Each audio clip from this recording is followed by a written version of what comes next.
Make it bigger. Let's record. Okay. I didn't call it. I'll call the meeting to order, the Fire and Emergency Management Committee meeting. Today is Monday, October 30th, 2023. I have a roll call, please. Gast. Here. Tardini. Here. Logan. Here. Wassenich. Here. Okay. The first item on our agenda is a discussion of the Type 1 engine. And there's a number of items under that topic. And so I'm going to defer to our general manager.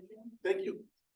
Yeah, this I included some attachments as sort of background. I'm happy to pull them up and discuss them in detail if you'd like, but action's already been taken on them, including by this committee. You might recall that in the spring, we brought to the committee a compiled master plan. The committee recommended adoption by the board of directors. It was subsequently adopted by the board. That master plan includes a number of recommended improvements to the fire operations, capital improvement items, etc. Importantly, includes the addition of a second Type 1 fire engine and also some recommended expansion of the fire station, things that you've discussed previously. It's available at this link. If you'd like me to pull it up and go over any elements of it, I can. If not, you're welcome to just peruse it. It's the same information that you saw previously. That master plan led to a update to the district's fire and emergency services impact fee calculation. That was done after the master plan was adopted over the course of the spring and summer. The district board of directors has adopted those revised and updated impact fees, which include the items from the master plan. And that was, those were adopted in early September and take effect on November 4th. Again, I'm happy to pull those up if you'd like. Basically, they weren't, I wouldn't even call them necessarily increases to impact fees. Some fee calculations changed.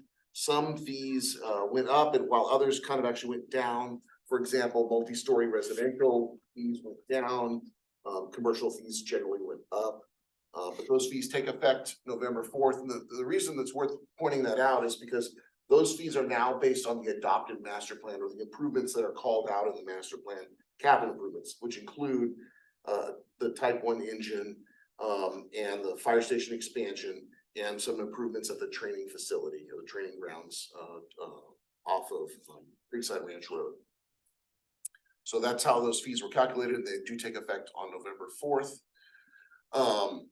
The other and maybe most important item related to the engine is this every year for the past several years, we've been invited to submit community projects requests through our congressman. And for the past 3 years, we've submitted a request for a fire engine. In 2021 and 2022, that request never made it out of the congressman's office. It was submitted and it wasn't one of the funding requests that the congressman advanced. In this case, we got a notice of the request, and then later, or within a day or so later, the legislative director for Congressman Panetta reached out to us and said the congressman would like to see Templeton submit a request. And so we kind of doubled down on our efforts, knowing that that was something that was really being welcomed, not just a standard application, but something that was being requested. So we got the request for a fire engine, a request for about $1.4 million in through Congressman Panetta's office. And it's going to round these sort of dates. So maybe about a month or so later, or 2 months, within a couple of months, we learned that the congressman had advanced our request as a part of their package to the federal budget bill or through Congress to be funded or to be considered for funding. So we got further than we had in the recent past with this request, and it's pending. And so you may kind of want to know, what does that mean? Well, the congressman, their office, and others that I've spoken with about this community projects funding request program believe that it will be funded when Congress takes action on the on the next fiscal year's budget, we're actually already in the next year. On the federal- Appropriations. Yeah, on the budget. Couple of things. One, the funding request, has been reduced by reduced to $1 million. We requested 1.4. That would have been the cost of the engine plus taxes, plus some equipment to outfit the engine with. That's been reduced to $1 million. They believe that's kind of a cap on community projects requests for this year. However, there's been no action taken on the federal budget, and we're, you know the same information that I do. There's a big stalemate amongst the parties. There was a last minute continuing resolution that was passed here just about 4 weeks ago that kept the federal government open through 45 days. So there'll be another deadline coming at the federal level around November 15th, I think the 14th. It's possible there could be another continuing resolution. If that happens, no action is taken on what's important to us or this community projects request. It's also possible that they'll get their act together and approve a budget for the fiscal year. We've met with Mark Denon, that's Congressman Panetta's legislative director. I've met with a number of folks from his office over the past several months, including Congressman Panetta, but his ledge director came here, 6 weeks or so ago. Does that sound about right? Yeah, something like that. And met with us and kind of described the process and says, look, we still feel very optimistic, but we don't have any concrete timeframes to share with you. And I think that sort of still stands. It's possible that there could be multiple continuing resolutions approved. It's possible we could go to a government shutdown sort of cycle, which could create more pressure to get a budget in place. Because Congressman Panetta, his party is not in power in Congress, they're kind of, it's really up to the Republicans to kind of advance something on the House side. So I still feel really optimistic that there's funding available for us, but no certainty about when that award would be announced or would be approved or when we can get the money. It's not the day it's approved, they're not going to mail us a check. There will be a process to go through. Our project is would be funded through the USDA,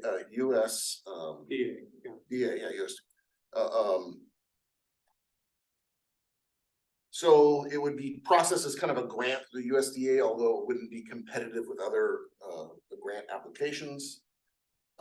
We've more recently been working with USDA to see if we can sort of position ourselves to kind of get some of this stuff started in anticipation of the funding, including a grant application in.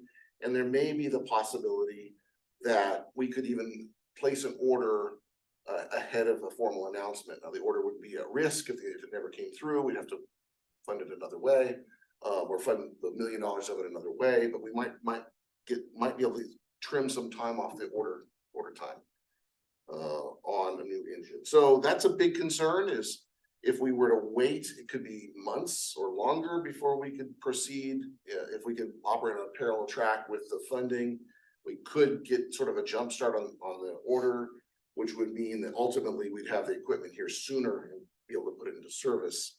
So that's something that's a significant concern. There is, I sent a link to the project description off of Congressman Panetta's site. Hopefully you took a look at that. It's not that big of a deal, but just wanted to illustrate where we stand. Just keep in mind this, if we were to place the order, I would only want to do so if we were not to put the federal funding at risk. In other words, we have to make sure that we follow all the federal rules, so that if we're ultimately awarded the community project funding, we're able to use it for this purpose and didn't violate any requirement for procurement. So assuming if the appropriations bill gets passed by the end of the year, because they're supposed to do it by November 17th, but I'm not confident that the House can do that. But let's assume that it's done by the end of the year. When would we see the $1 million?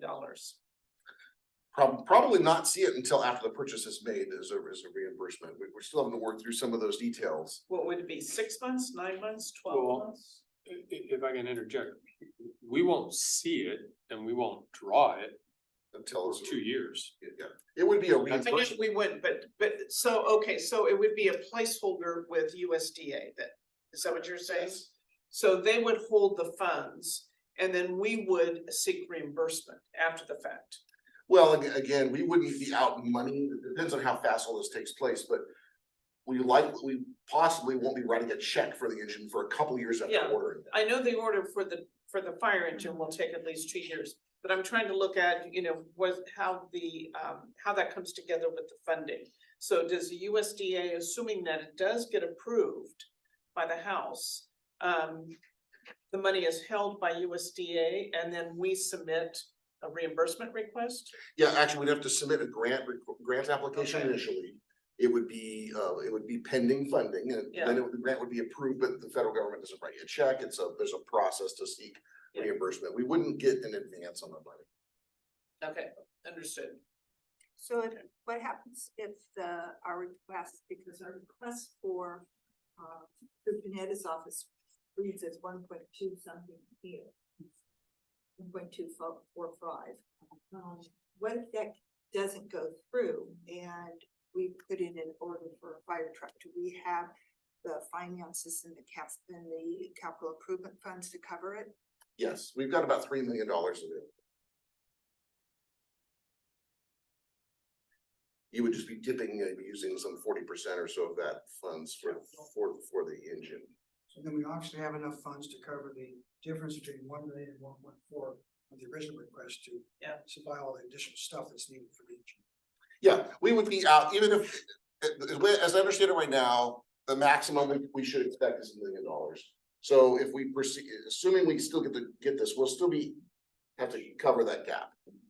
About 300,000-400,000, depending on the ultimate price at the time of award of the bid. Which we have in capital We do. funds. And now that the master plan's adopted and the impact fees are in place, we can use those funds for this purpose. Would it be accurate to assume that the sooner we place the order, the cheaper the ultimate price?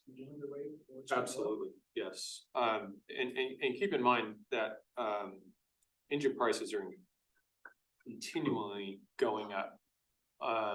The other aspect is we've gotten 2 bids right now. Other contractors, vendors are not answering back with any bids right now because they aren't large enough like these other 2 contractor or companies, vendors that are supplying engines.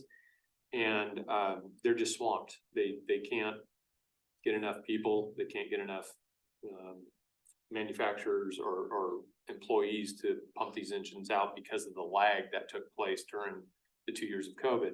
They are starting to catch up where it was, 3 years to get an engine, that's back down to 2 now. But it's still incumbent to get this in as soon as possible. So, yeah, and the 2 bids we have, I don't expect them to go up a lot within the next couple months, but after the beginning of the year, yeah, we could see a significant increase. And then additionally, the costs of the additional equipment, as the general manager mentioned, I'm gonna re-up those costs. But I think we're roughly around 1.2, somewhere in that range.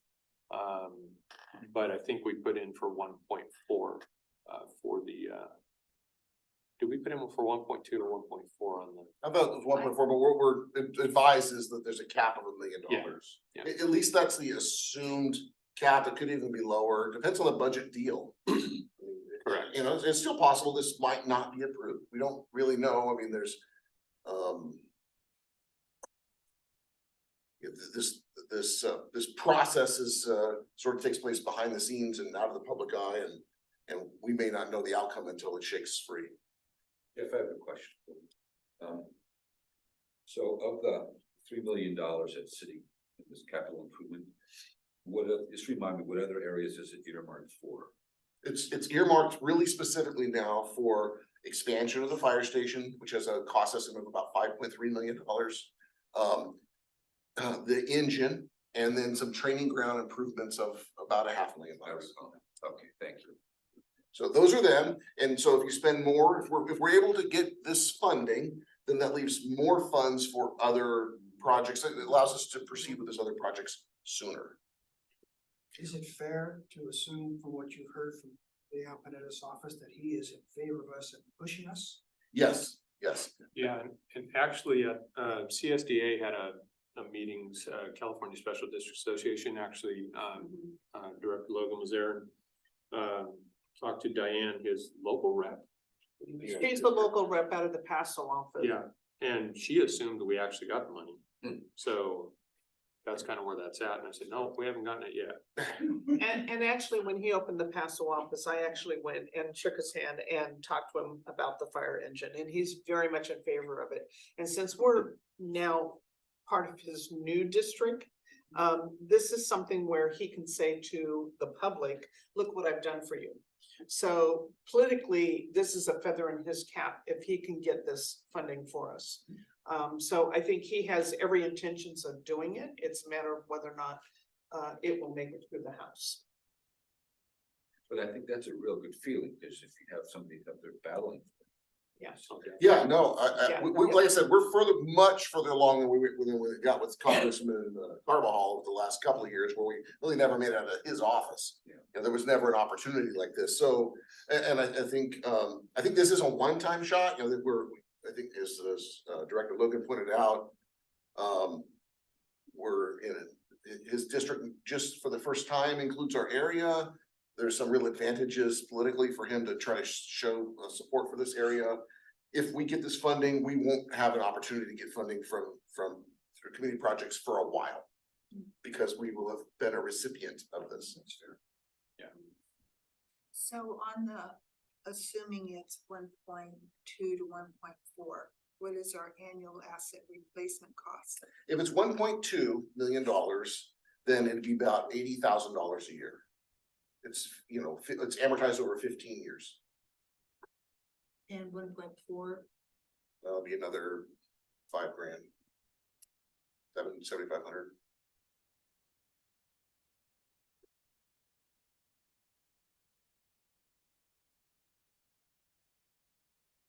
That was you bring up a great point, because that was something that, a year and a half ago or so, when we were, looking at this, that the asset replacement, the ability to replace something new, was a paramount concern.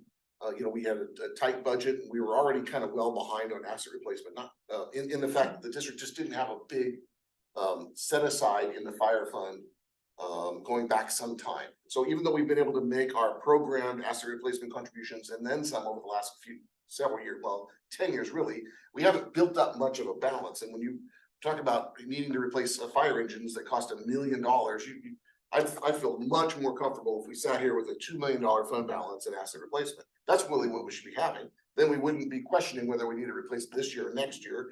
We'd have the funds available, and we'd replace it when the time came. But we don't. We've got a modest balance and a difficulty contributing to it. One of the things that we've been examining is we formed a community facilities district back in 2017.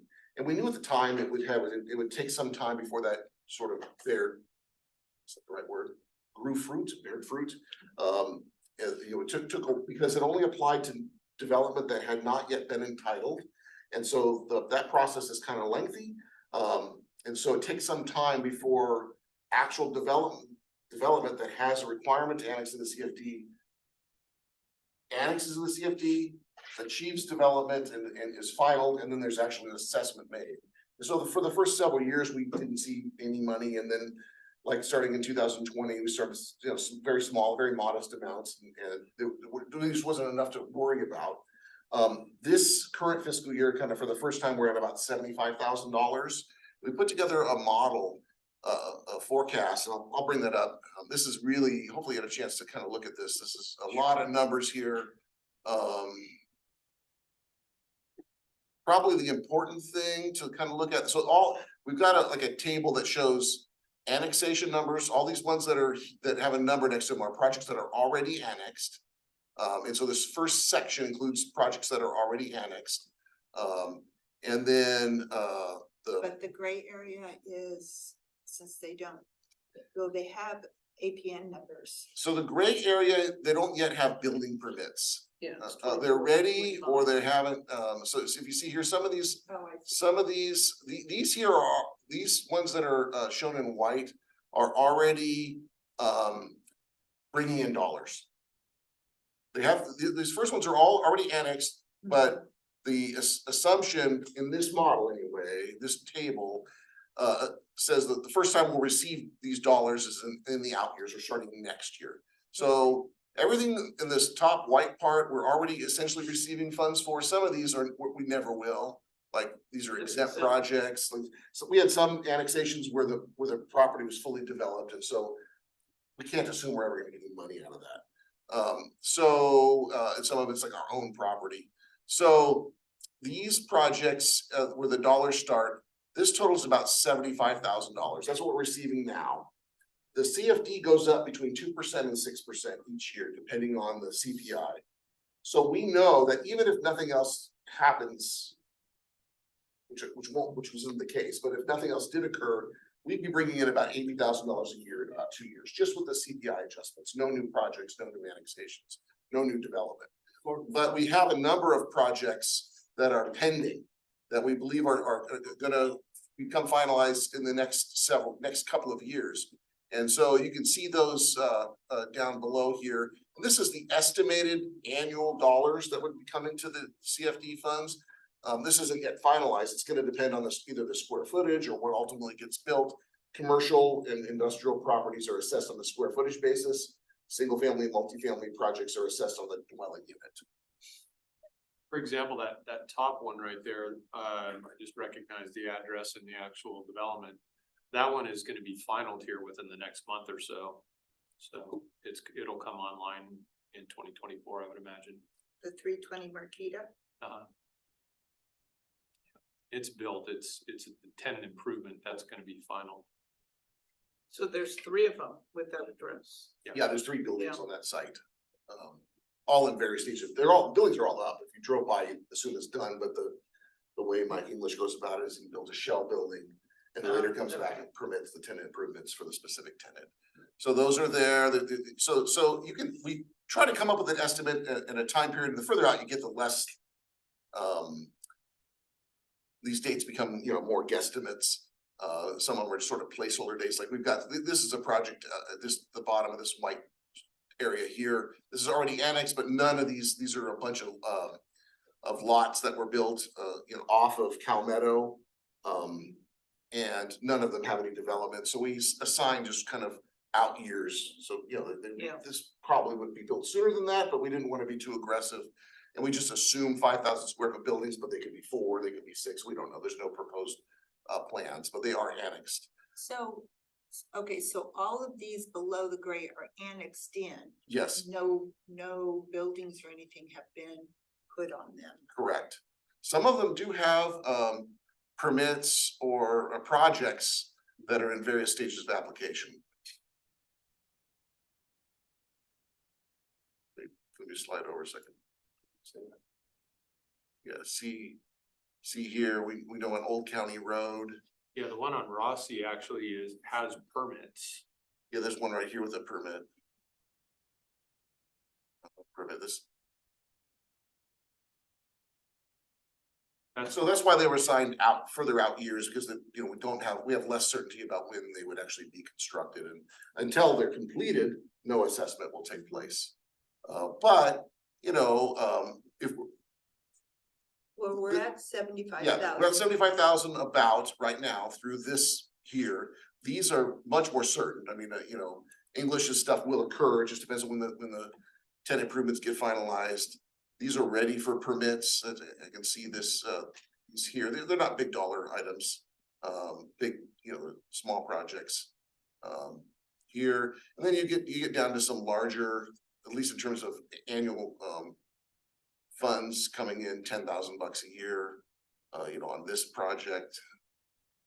And then the second group, so these are currently annexed, higher level of confidence, but some still in the out years, so generating, and this is in today's dollars, about 135,000.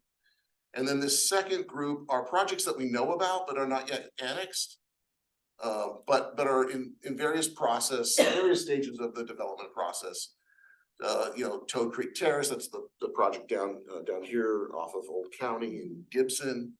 Rolling Hills 3, that either it's aggressive or, that's not yet annexed. Sarah Street, there's a residential project off of Bennett. There's a Old County Road LLC, I can't remember what that project is. Clifford Branch property off of Main Street. Hanson RV that they recently got a water unit to do an expansion. And then Wyrick recently obtained water units on his project. So those we've made some estimates about the potential income. They're actually fairly more significant because these are townhomes and apartments. Those are because they're assessed on a per unit basis, are more significant. These are all projects that have some teeth but are not yet fully entitled, have not yet annexed. And we made some assumptions about when they would, when the first year that we would receive funding. Remember, it has to be completed by May 1st of, let's take 2024, May 1st, 2024, in order for you, the board, to consider assessing it that July. And then we would get funds the following fiscal year with property tax payments. For example, that second one down the apartments, the Rolling Hills 3, I just got notification that they're proceeding with that and they're actually developing underground sprinkler plans and everything for it. So self-help housing got the funding for it. But self-help housing could come in and ask for.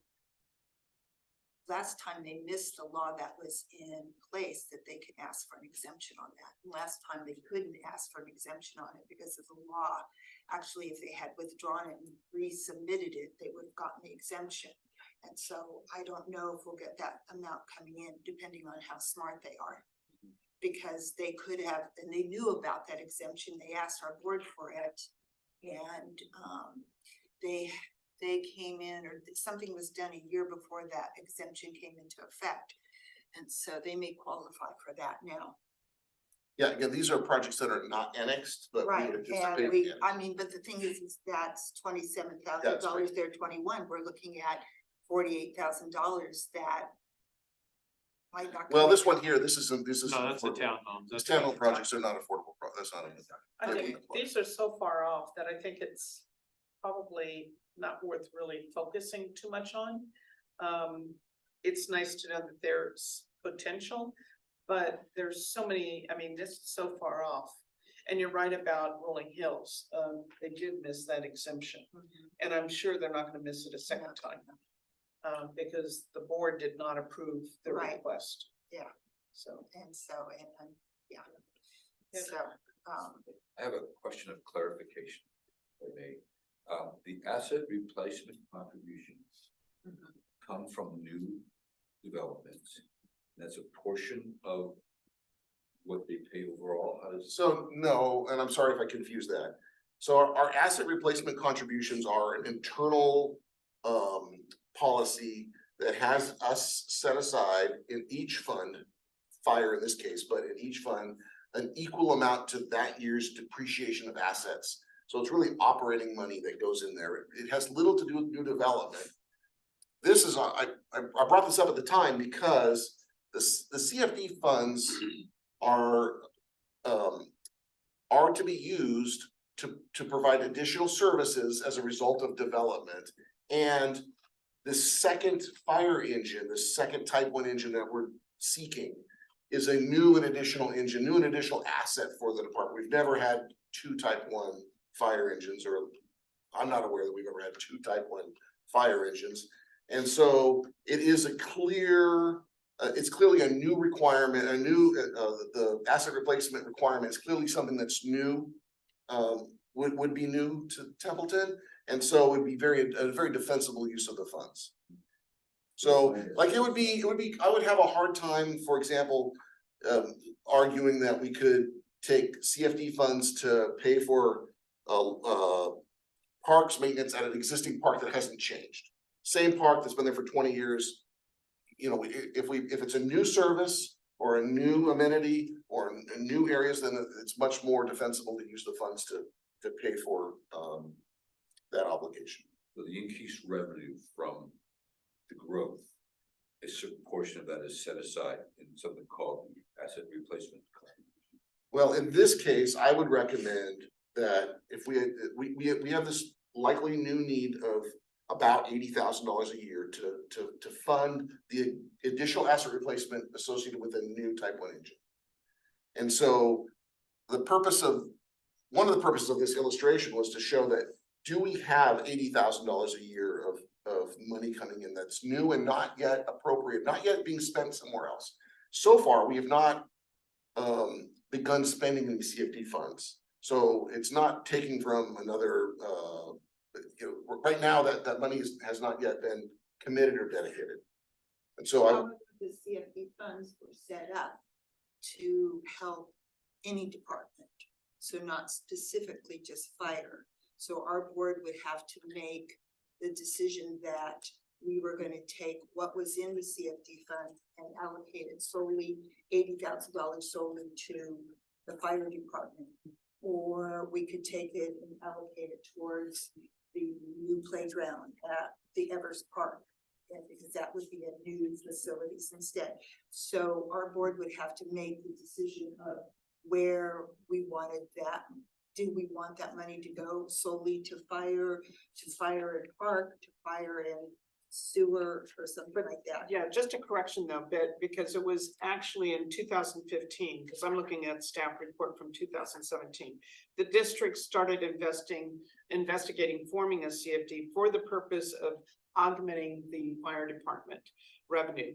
But in putting together the CFD documents, the board did not say it is specifically for fire, because if we did that, we couldn't use it anywhere else in the district, and we didn't know what in the future would be the needs. But the CFD was created for the purpose of the fire department. But like Director Giardini said, the board has not done anything with this money. It's just sitting there in a savings account, if you will. And it has yet to be allocated to say, use it for fire department. Well, and I just want to point one thing out. What the challenge that we were running into is every new asset we buy creates a new asset replacement demand that was difficult to meet. My recommendation is not to set aside or allocate 100% of the CFD funds to fire, or not make that decision as a part of this engine purchase, but rather recognize that it has about $80,000 new commitment and dedicate or commit to the first $80,000 of the CFD funds to covering that new allocation. It would not mean, or does not need to mean, that the 81,000 or the 82,000 or any beyond that would automatically or necessarily go to fire. But as a part of this engine purchase commitment, to know or commit to funding asset replacement with this source of funds. Now, we only have about $80,000 right now, but what we can model is that is growing.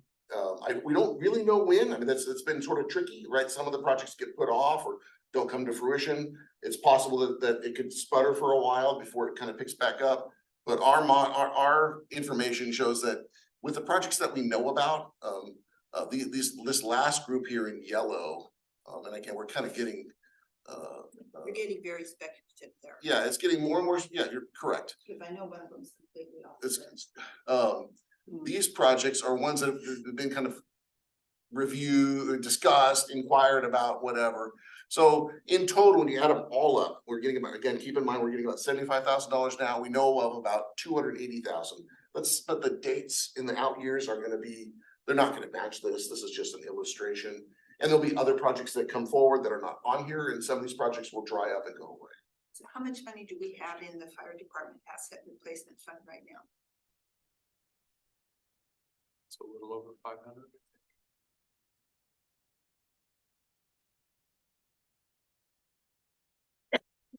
Who's looking at that? What's the age of 7195?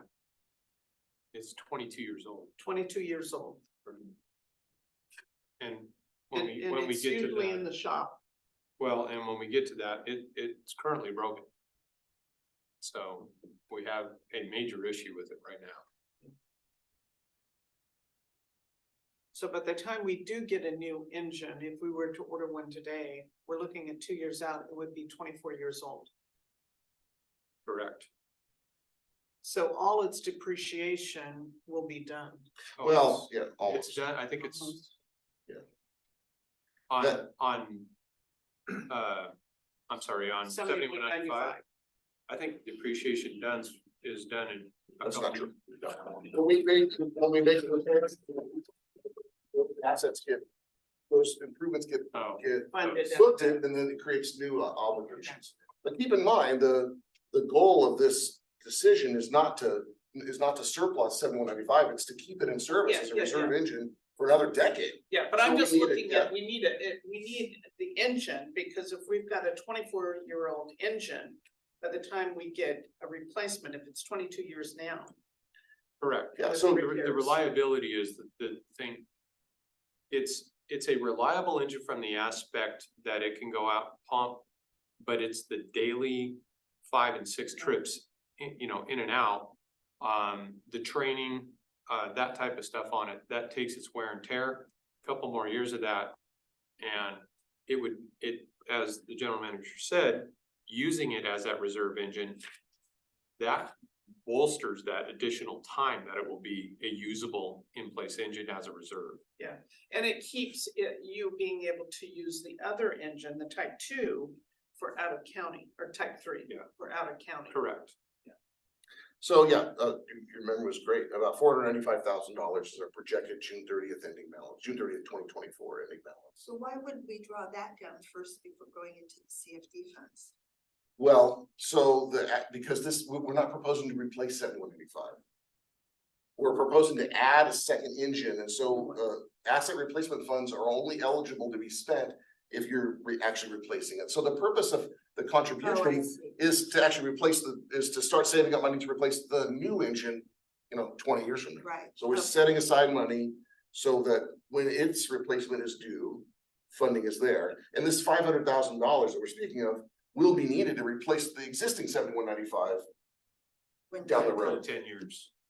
Okay. And then we have the fire engine that Bill White, that we bought under Type Bill. 3. Yeah, type 3. Yes, Okay. So we will have a type 1, a type 3, and then we have the old type 1. Is that what? We'll have 2 type 1s and a type 3 is the And recommendation. type 1, that's really old. And the type 3 is the one that's used for out of county. Correct. Well, but not it's, exclusively. yeah, I was gonna Well, say, but I mean, it's when you used- say it's for the out of one- county, correct, it's the one that goes out of county the majority of the time. If we had a backup type 1, and they asked for a type 1 strike team, then we could fulfill that. It's a much higher rate of pay for that engine. It wouldn't be my recommendation to do that right out the gate. The type 3s are what are more consistently requested out of county because they're a much more versatile engine, especially in the, tight windy roads. They're smaller wheelbase. They deal with that a lot better. So that's the one that typically goes out, but yeah, it's the one that we can also use in district for vegetation fires. If we had to climb T Hill, chase a fire, we could mobile attack it, get out into fields, those types of things here locally, for sure. So if you have a new type 1 hand, system type 1 would only go out as a backup, and that would extend its life considerably. Correct. It might not get used much at all. Correct. Yeah, and the only time, and what we don't have right now, and what is happening more and more frequently, is the type 1 is going out of service. And then we don't have a structure pumper. Because when it goes out of service, we're on the type 3. we can't adequately fight a structure fire, especially something like the board saw the presentation on the La Cruz fire.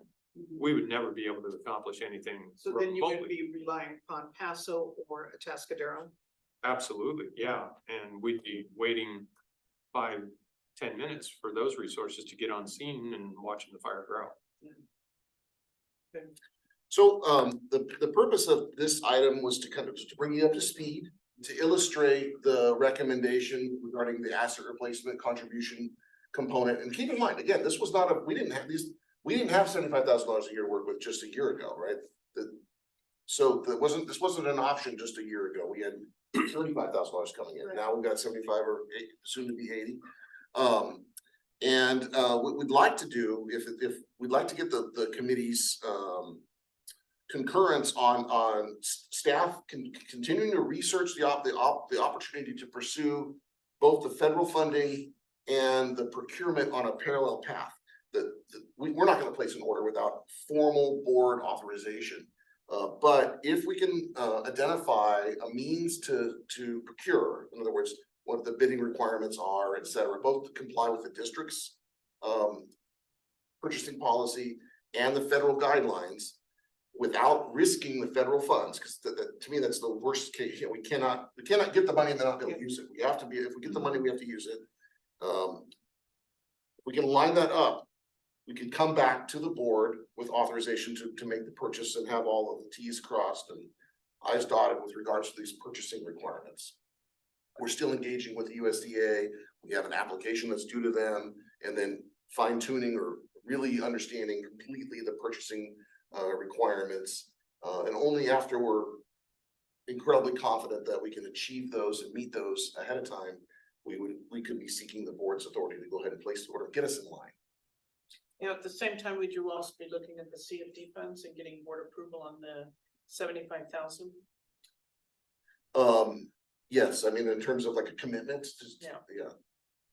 Question on, is there a range on the fire truck? So if we want a new fire truck, is there one? Okay, I'm gonna be really sarcastic here for a second because I don't know fire trucks. Is there one that comes with like pink hats and bells and whistles and one that comes without? I mean, is there Sure. a range of Yeah. what is absolutely necessary, the minimum versus the Cadillac? So, and is there, Absolutely. and So how is that decision made? Because our board listened to Bill White over buying a type 3 fire engine. And I, knowing nothing, approved that, right? And apparently it may have not been the best decision. I'm sure we'll benefit in the long run from it, or we're benefiting from it now. we are. But I know nothing about buying a fire engine, and I'm gonna rely on you. And we have severe budget constraints, and so how are you going to hand you to this board, say, you know, here's the ones with the bells and whistles, I've scaled this down so that we can survive on this, because if it saves us $200,000 in the capital improvement funds to put someplace else, that's well worth it, you Yep. know? Because we're not a city, we're not a huge, you're on a tight budget. And so every dollar, Trust me, I know. right, so every dollar we save means that it goes towards a fire station or the training ground. I don't know how to evaluate that, that's the thing. So the most critical thing that I really want the community to understand is, I wouldn't even put the training grounds on the same, hierarchy or categorical level as the fire engine. The fire engine is the first and Right. foremost need. Right, I understand that. The training grounds can wait 10 years, 15 years, for that amount of money. The fire engine is the number one priority. With that being said, to use your analogy, you have Volkswagen and Cadillac. We are down here about, the Volkswagen aspect of things.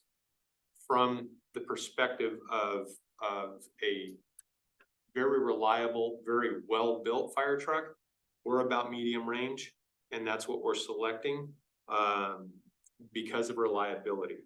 Now, the county fire department orders from what's called Smeal or Spartan. Mhm. Those fire trucks are about 1.2 million, and yet they are in the shop constantly. So county being CAL FIRE or being county? County fire, Okay, okay, not CAL FIRE. not CAL FIRE. So right. local county engines. Okay. We looked at their spec, we can't even get a bid back from them. Mhm. We've looked at what's called Rosenbauer, Mhm. which is probably a little more towards the Cadillac side of things. But even within Rosenbauer and Pierce, they have a range Mhm. within them of bottom of the line engine, top of the line engine. Mhm. And within Pierce, we are down close to the bottom of the line affordable engine. Mhm. It's a very basic engine that does very basic tasks. Mhm. We have no additions to it.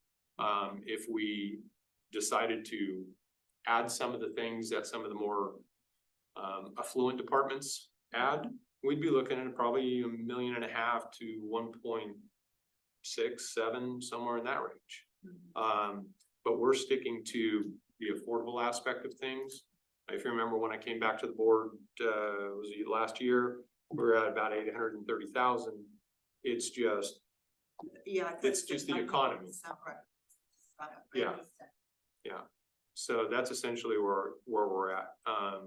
I am looking at a very basic, baseline, fire engine that will do the job with regards to lasting 20 years. So the difference between the Volkswagen and the Cadillac and is the engine? I mean, I'm not positive what's, The options that come with it, is that what well, you're asking well, to me, about? options are rolled out. Well, there's windows usually, or it's like a electric car. windows. Well, I mean, will it have heated seats? Will it have these? I mean, it's like a car, you've got the base model, but then you can start adding on things. Yeah. And I think that's what you're asking is Is those add-ons, Right, I'm trying to keep them to a minimum. are they must We- haves or are they nice to haves? Yeah, we have barely any add-ons. When you spec a fire engine, some of the stuff now is basic. And we were even looking at what are called demo engines, which are cookie cutter that come off the line and they put one out every once in a while. We can't get one. Because essentially I tried to get a bid on one of the demo engines coming out. They're cookie cutter engines. They're a touch cheaper, maybe $50,000 cheaper than a spec engine. But none are available because the second they come off the line, departments are buying them with cash and going, I need it now. So we haven't had an opportunity at that. Either Rosenbauer, Pierce, Spartan, any of them, where we used to be able to go to these trade shows and they had fire engines for sale. They don't have fire engines on the floor anymore. So, okay, so how do the other departments pay cash from them? How come we can't do that? We can't do that. Well, they're- Well, they just order them. I mean, these are typically an item that gets ordered, it's built to your specification. We pay cash too. Yeah, we would be paying cash. Yeah. We have to Well, place we the have to order. order That's what I'm them. saying. We have to place the order. Right, but you could place an order for the lock engine that you were saying, The demo engine? demo engine. No, you can't. Those aren't ordered. Those are like, how do stock, pickup trucks. Like a builder taking order, but every once in a while they build a spec home in anticipation of it being sold. Yeah, So it's not on the customer asking for it, it's really the manufacturer. the manufacturer That's spits one out. Periodically gonna put out, one. Exactly, it inserts one in the production line. And when it comes out, it's like first come, first serve. Okay, So to use the car analogy, we're looking at a Ford or a Chevy, not a Volkswagen or a Cadillac. Correct. Yeah, we are definitely in the Chevrolet range. It's good. Yep. Reliable. Yeah, reliable, exactly. So I think the general manager, going back to what you had asked, you're looking for consensus amongst this group to make a recommendation to the board of directors to fund the asset replacement utilizing the first Using the 80,000, the 80 first 80,000 of CFP Yeah. funds to sort of commit that funding. And then secondly, once we can line up the grant, the federal requirements, assuming we're, with the Yeah. anticipation of getting this funding and our own purchasing requirements to come before the board, we'll demonstrate all this, because the last thing I want you to do is just say, yeah, go for it. Yeah. And hope for the best. And place, and get authorization to place the order. It's not spending any money, it's placing the order. We know with at least one of the manufacturers that about a year after we place the order, we'll have to make a check, we'll have to pay part of the Down payment. funds. Yeah, down, and by then we should know whether we got the community projects funding. The risk in placing the order, just so everyone's perfectly clear, the risk in placing the order now is that it's possible the community projects funding goes away. Right. And we're on the hook for the full Right. order amount of $1.2 million or so. And I mean, that's the position we're in. We really cannot, we cannot wait indefinitely, for the funding to come. I mean, this is a great opportunity to get this community projects funding. We don't know of another source to get a fire engine or the bulk of a fire engine paid for. And given the lead times and our desire to really keep the current engine as a reserve engine for a long time, not just a year or two, for a long time, we want to proceed with getting in the queue. There are times when this engine's down for days and longer, dealing with repairs and parts are becoming harder to find. That's less of a concern for a reserve engine. It's still gonna happen, but we'll have a primary engine here, and we'll try to coordinate the repair so that both engines are not down at the same time. So. That's So really the key. So my question is everyone in agreement with what the general manager is recommending go before the board? Yes, I have a question though first. I'm just trying to get this all straight in my No, head. I. For the asset replacement, so right now for the fire station, that's all coming in off of new fire fees, correct? And where else is the money coming from for the fire station, for the new expansion? Yes, Capital. yeah, From development impacts. And. That's that $3 million we have now, Right, okay, and so, anything that's new and above is gonna come from new. so basically the fire station is also coming out of the 3 million. So whatever, if we get the grant, then we'll use about 250 to 400 for the fire truck out of the capital Yep. improvement funds. And the rest would then be left, which would be 2.5 million for the fire station. How much is the training ground costing us? About $500,000. Rough numbers. And that comes out of that too. So really it's okay. Got that. Keep in mind, if the money's not there for the training grounds, we're not even looking at it. It's at a point for. It's the lowest priority of those. Lowest priority, we just Well, defer the it, thing is that we have the money to purchase the truck, right? yes. But if you were to go and say, okay, we're gonna purchase the truck and we're going to offset its asset replacement through the CFD funds of $80,000 a year, then we go ahead and we fund the training ground. I'm gonna need to do an asset replacement on that too. So I'm just looking at what else is in your bailiwick of wants. Because I noticed we've also bought a new truck in here for you too, so that's gotta be on asset replacement. So I'm trying to look and say, okay, we have this much in asset replacement funds.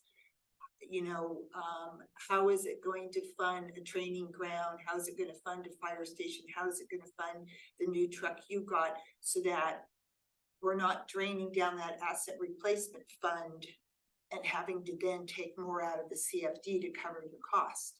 Yes, so first and foremost, I wouldn't consider the fire engine a want. It's an absolute need. No, the fire Yeah. engine we got, I'm just So, saying, I'm with looking at regards- asset replacement, that's my concern. Yeah, with regards to the asset replacement, for example, on the training grounds, that's something that we're not gonna even consider unless the money's there, okay? The fire station expansion is probably a little more critical in that regard, and we'll get into it on one of the top items to the next one. But that's a phasing aspect to see what we can afford within asset replacement as to where we're gonna go with the station expansion and still be able to afford it. So we can afford, you know, if the committee agrees to go forward with the 80,000 and the engine purchase, then we'll talk about the station expansion next and that impact on asset replacements. But the training grounds is so far down the road, and I'm not even sure I would put that in the aspect of the asset replacements right now, because we won't consider it until the money's there.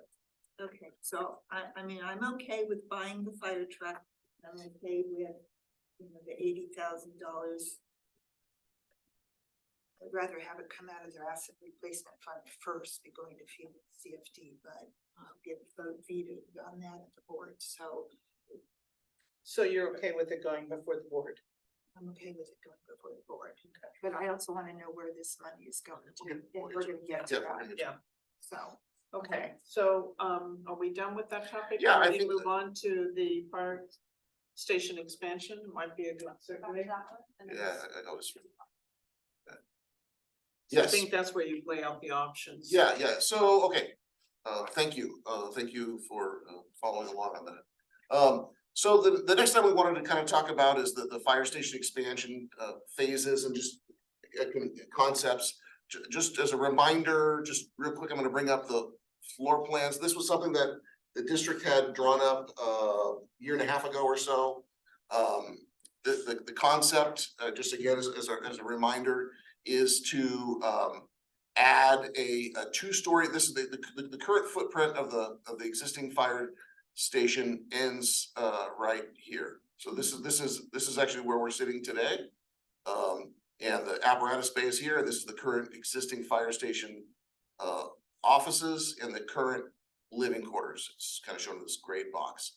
So the concept, the expansion portion of the concept is to add a two-story building. The lower level would include this, you know, locker room and gear for turnouts and such, a workout room, storage, you know, workshop area, day room, and then the upstairs would have the sleeping quarters and restrooms for the on-duty crew. And then a second phase to the original plan was to, once that was completed, to come back and remodel the current living quarters to turn that into some other space. It was proposed as a conference or training room space, and then to do some reconfiguration of the existing office space and lobby to convert that after the folks were able to move out. So that in total was about $5.3 million, just as sort of a reminder. And so currently there's only 2 bedrooms upstairs, correct? Correct, Yes. So this is now expanding it to be 6 bedrooms. correct. And there's 1 restroom upstairs with a shower, and this is now going to create 3 Three restrooms. restrooms, correct, And a laundry area, yes. and the conference room is the addition. So We haven't, we're calling it a conference room because we haven't really determined kind of a use for that room yet, and I don't think you have to. It's, Yeah, I think that's down the road. down the road. Yeah. Down the road. We wanted to illustrate a couple of concepts.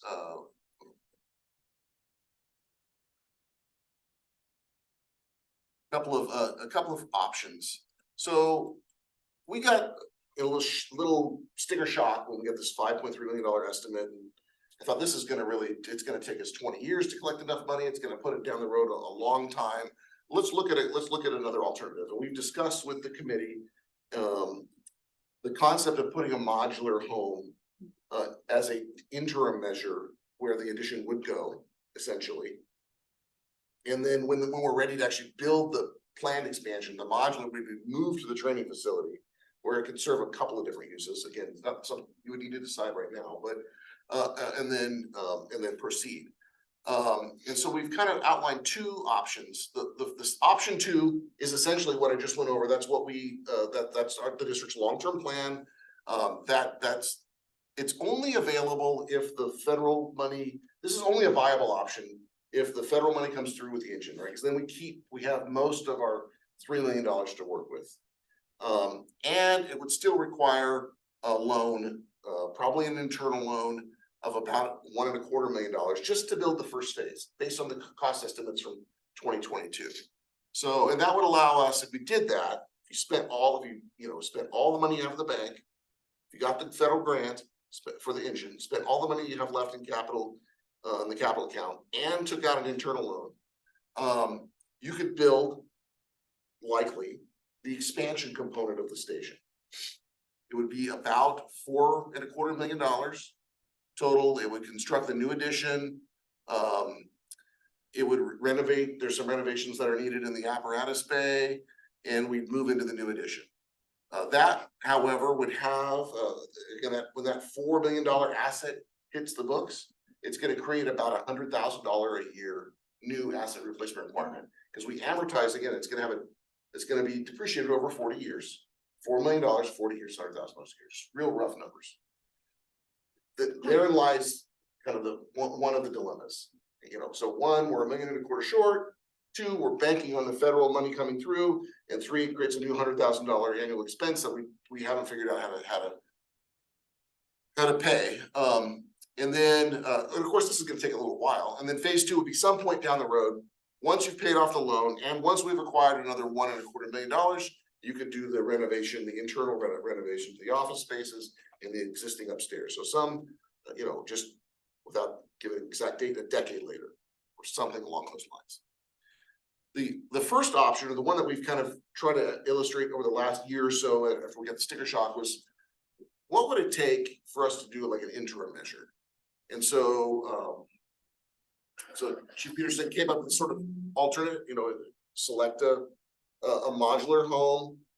We've validated or verified that we can put that modular home in with a building permit. It does not require a minor use permit or a conditional use permit because we have a public facilities land use on this site. So that we're very fortunate there. We would, in order to make this happen, we would remove the hangar door in the back of the apparatus bay, build the wall, frame in the locations of the future openings as the plans call for. We've got a big electrical demand that's not currently being met. And we couldn't plug in the modular home right now. There's no power to do it. So we'd have to upgrade the electrical. That would work for us both in the interim and in the long term. And then purchase and install this manufactured home. That would cost about $650,000. So we take that $100,000 a year obligation down to about $20,000 a year in terms of new asset replacement contribution. And so Maybe a that little would less. come from new building permits. No, I mean, when you say it's an annual obligation, right? So it's coming Oh, from the that's right, operating fund. because it's coming from the operating fund. We have the cash in hand, right? We've got the But building $650,000. permits go into operating fund. Into the general fund. So if your development impact fees go into the capital fund, CFD funds is the other, if it's Right. new development creates a CFD assessment, that goes in the CFD account to be allocated at some point in the future. So we don't necessarily have building permits. We do collect some fees from fire permits, and then the water is an enterprise account, so that's different, but we collect a few fees from plan reviews and issuing permits on those types of things and inspections. That's it on the development side of things, except for what we get back on the property taxes and development impact fees, those types of things. Yeah, the development impact fees would be a one-time source. At the time of building permit, the property tax is a permanent revenue source, and the CFD assessment, assuming most of the building that takes place now will be in a CFD, would become a new revenue source. That all goes into the capital facilities account, Well, just the development impact. or development impact fees, sorry, correct. Right. So this scenario, under this scenario, we could have an interim solution in place in a relatively short period of time. Then the permanent use, some point down the road, let's say again, don't hold me to this, but a decade down the road. So we continue to save funds. We take that modular home, move it to the training facility. As one possible alternative. That's really where the funding for it comes from, because it's it's identified as a training grounds need, move the modular home to the training grounds. So we'd relocate that, transition back into the station living quarters, construct the two-story addition at the back of the station, move into the living quarters, and then renovate the apparatus bay. So that, under that scenario, phase two costs about $4 million. So you really wouldn't start that until you've had those funds identified, or almost all of those funds identified. Keep in mind, we've got about $3 million now. We're gonna spend between $250,000 and $1.25 million on the engine, depending on the federal funding. So we're still shy, and when you add those two figures together, you're looking at, you know, $4.5 million that's needed just to get through phase two under this first plan. So it's at some point, it's a little bit, it would be a ways down the road before those funds were all in hand. Which would put phase two some ways down the road. Yes, yeah, like I said, maybe a decade, maybe longer. And then phase three would be the final renovation to the existing space, again, after more additional funds are collected. That solves the initial problem. In phase one, by getting a place to sleep and operate and get rid of that big door, get the electrical done. Correct. That's your biggest need right now. Absolutely. Yeah, that makes sense. How many bedrooms are in that modular home? 3. And how many Which is bathrooms? one more than what we have currently. Well, we're using an office as a bedroom. We converted. Oh, that's right. And then we only have Hey, Rob, the, it was cup. who's just gonna go see Oh. Phil? You should just got your cup there.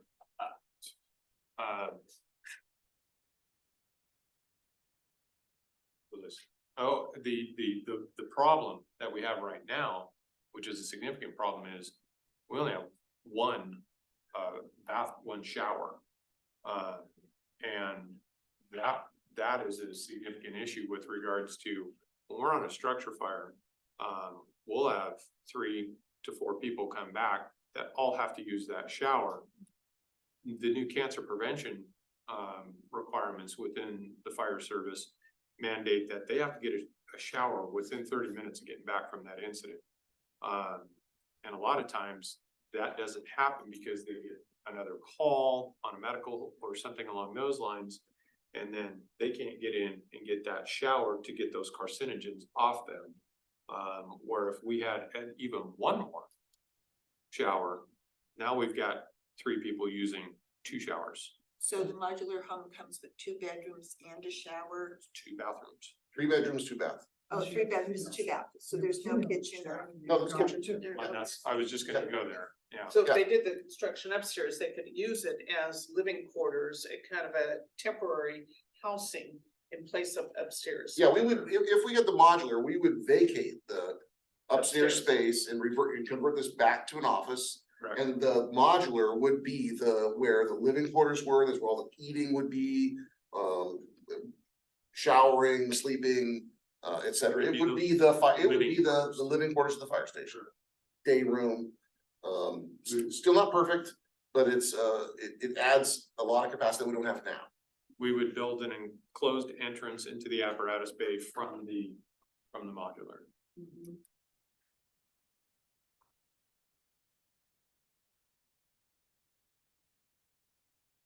So that's the concept of how this could be phased in terms of timing and accommodated. Even if we have to spend all of our own cash for the engine. Well, the thing is that option 2 on the right-hand side is not realistic because we don't have the asset replacement funds for that at $100,000 It's not a at year. this point, you know. No, and so, even if we opened up, we just can't do it. And so it's not an option in my mind because we can't cover the costs on that. So the only option we have is option 1. And unfortunately, it's gonna cost us more in the long run, but it's the only way to do it. But in the long run, you have time to gather funds to make it happen. Yeah, and we're able to meet some current needs. Well, the thing is that the funds are gonna come from development, and we don't know how development's gonna go, because right now, interest rates are really high, people are backing off. And so, you know, we could be in a 2008, 2009 situation here in another year or so. So I'm, you know, very concerned about how much money then is gonna come into CFD funds and all that kind of stuff. So I think the only thing we can do is phase one. When interest rates were low 4 or 5 years ago, that would be the time to have a lot of development. I tend to agree with you, because option two just seems like it's, the funds really are not there realistically. And I think option one, still gets us to where we wanna be, but in a more, phased in approach that we can manage, against what we hope will be the revenue sources that will come to fruition, Future. that will help fund this. Yep. I agree with what you're saying. Me, if I'm looking at my own personal homeownership, I'm looking at option one, phase Yeah. one. That'll take me to the next 10 years or so. It will get us to a point where we can start focusing on and watching what the development community is doing to be able to get those funds. Which might mean then we can start to look more on column two of it. Correct. As well.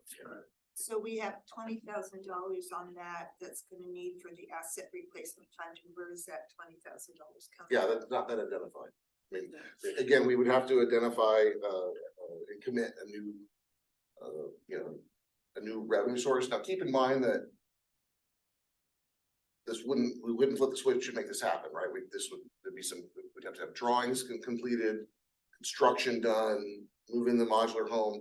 At that point, the asset would be booked, and then the following year, the asset replacement contribution would come forward. So you're looking at 2 or 3 years down the road for both of these, both the engine and this expansion scenario before you start spending funds on asset replacement, or the obligation occurs. Trash in the building section, perfect time. So what if we take the conservative approach, option one, phase one? And while we're doing that, moving forward, suddenly the federal government comes through and can cover the engine cost, or at least $1 million of it. Would that cause any adjustments? No, because it's okay on the asset for your capital improvements, but the government fund doesn't help you on your asset replacement. It's a different funding source, and so. Are you talking about the government, the grant we're getting from Grant. Netta's office? The one that we're looking Yeah. at. Yeah, that only relates to the engine, Correct. But it saves other funds. but it saves the other development impact fees. We don't To have be to able touch those to- other funds. We don't have to touch those. So you don't have to touch those funds for purchasing something, but we have a whole different fund for asset replacement. And so I'm worried about the asset replacement because Yeah. that's $20,000 that has to come out of his budget or fire department budget. And I'm saying, where is that gonna come from? Because we figured out that $80,000 a year, you know, if the board approves it, would come out of the CFD funds, which looks like we're gonna make that annually, okay?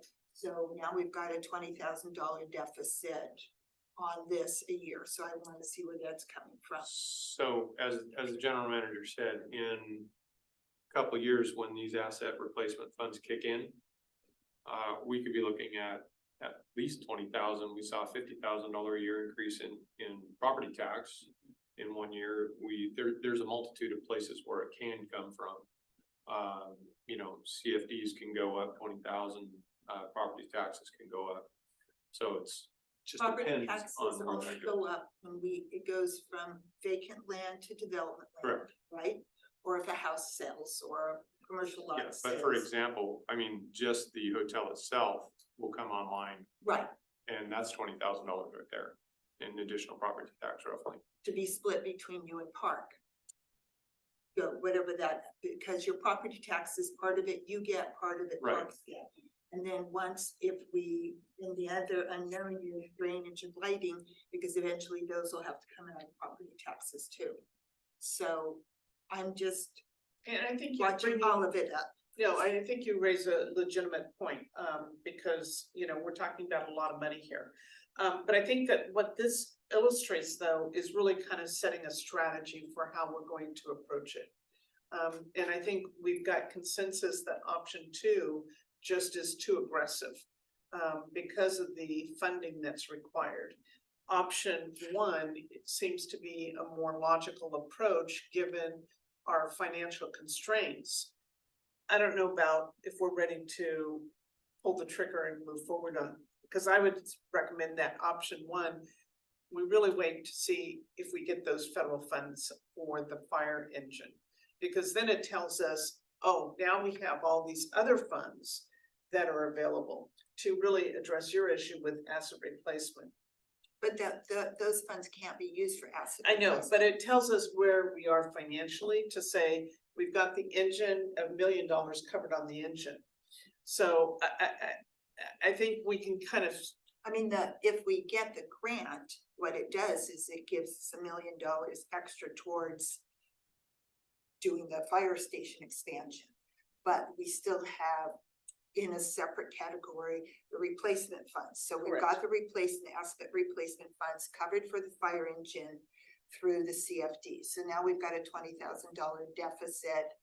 I'm just calling it a deficit here for a second, saying we have to find a way to fund the asset replacement for the fire station.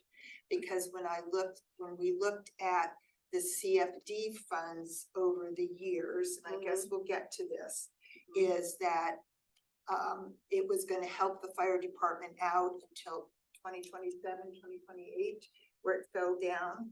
And so we were gonna take CFD funds then and add it to it. So we're already, I mean, right now, if we pull $80,000 out of our CFD funds to cover our asset replacement for the fire truck, when the Measure A funds go down, no longer fund our fire department fully, where are we pulling those funds from too? okay, Because so we're you're already talking, and I think we've got that as the number 9, which is really the fire financial model. Because I Right. think that's where you're getting into. So Right. I think in terms of this particular item, I think we can say that we've got a consensus option 2 is Is out. remixing. Right. And we're recommending that we move forward with option 1, but the timing has yet to be determined. Option 1, phase 1. Option 1, phase 1. So I just wanna point this out, I think it's a very viable option, Option 1. option one. Yeah. And I think that's something we could start in the near term. I don't recommend pursuing it if you don't see it working for a substantial length of time. In other words, it wouldn't be worth doing it if it's only gonna be there a year. We're incurring too many expenses and too much back and forth. And I don't know what the right amount of time is. It doesn't have to be 10 years. But if we're gonna proceed down the path of option 1, phase 1, we should be prepared to live with that modular as our living quarters for the fire station for a chunk of time. Well, it does achieve a number of your objectives in terms of getting, removing that hangar door, which you have some concerns about that. From just a safety standpoint, and putting in the new wall, which would still stay, even if we move forward with a full remodel. Absolutely correct. And the purchase of the manufactured home, you really need that. You need that now to Yeah. have the additional rooms and the additional showers. Right. So if we don't move on to phase 2, we still have achieved a huge objective. In the electrical panel, I would hate to see our fire station burn down because of the electrical. So I wasn't gonna bring this up, but we just had an incident last week where we actually had fried wires. That's what I'm concerned with. I mean, actually burning. Yeah.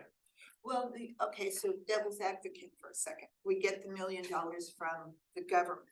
Then that leaves $3 million in our asset replacement fund or our capital improvement funds. Yeah. We're that much closer to option 2. So maybe phase 1, option 1 shouldn't be decided upon until we find out about The grant, because if there is a way of doing an internal loan from another department or something like that, we might be able to go to option 2 then.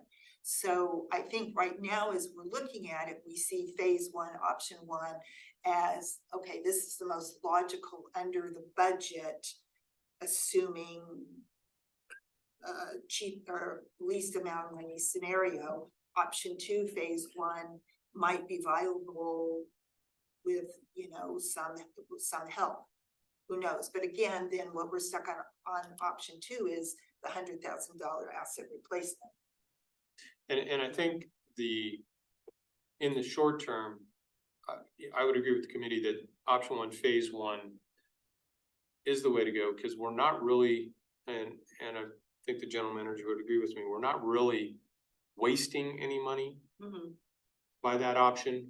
We're framing that back wall out to meet the new addition in such a way that'll tie in when the funding is available. The panel, the electrical upgrades, those really need to take place. Well, it sounds like if you've got fried wires now, Yes, that to me seems like it's pretty much a need now. It's not a nice to have. yes.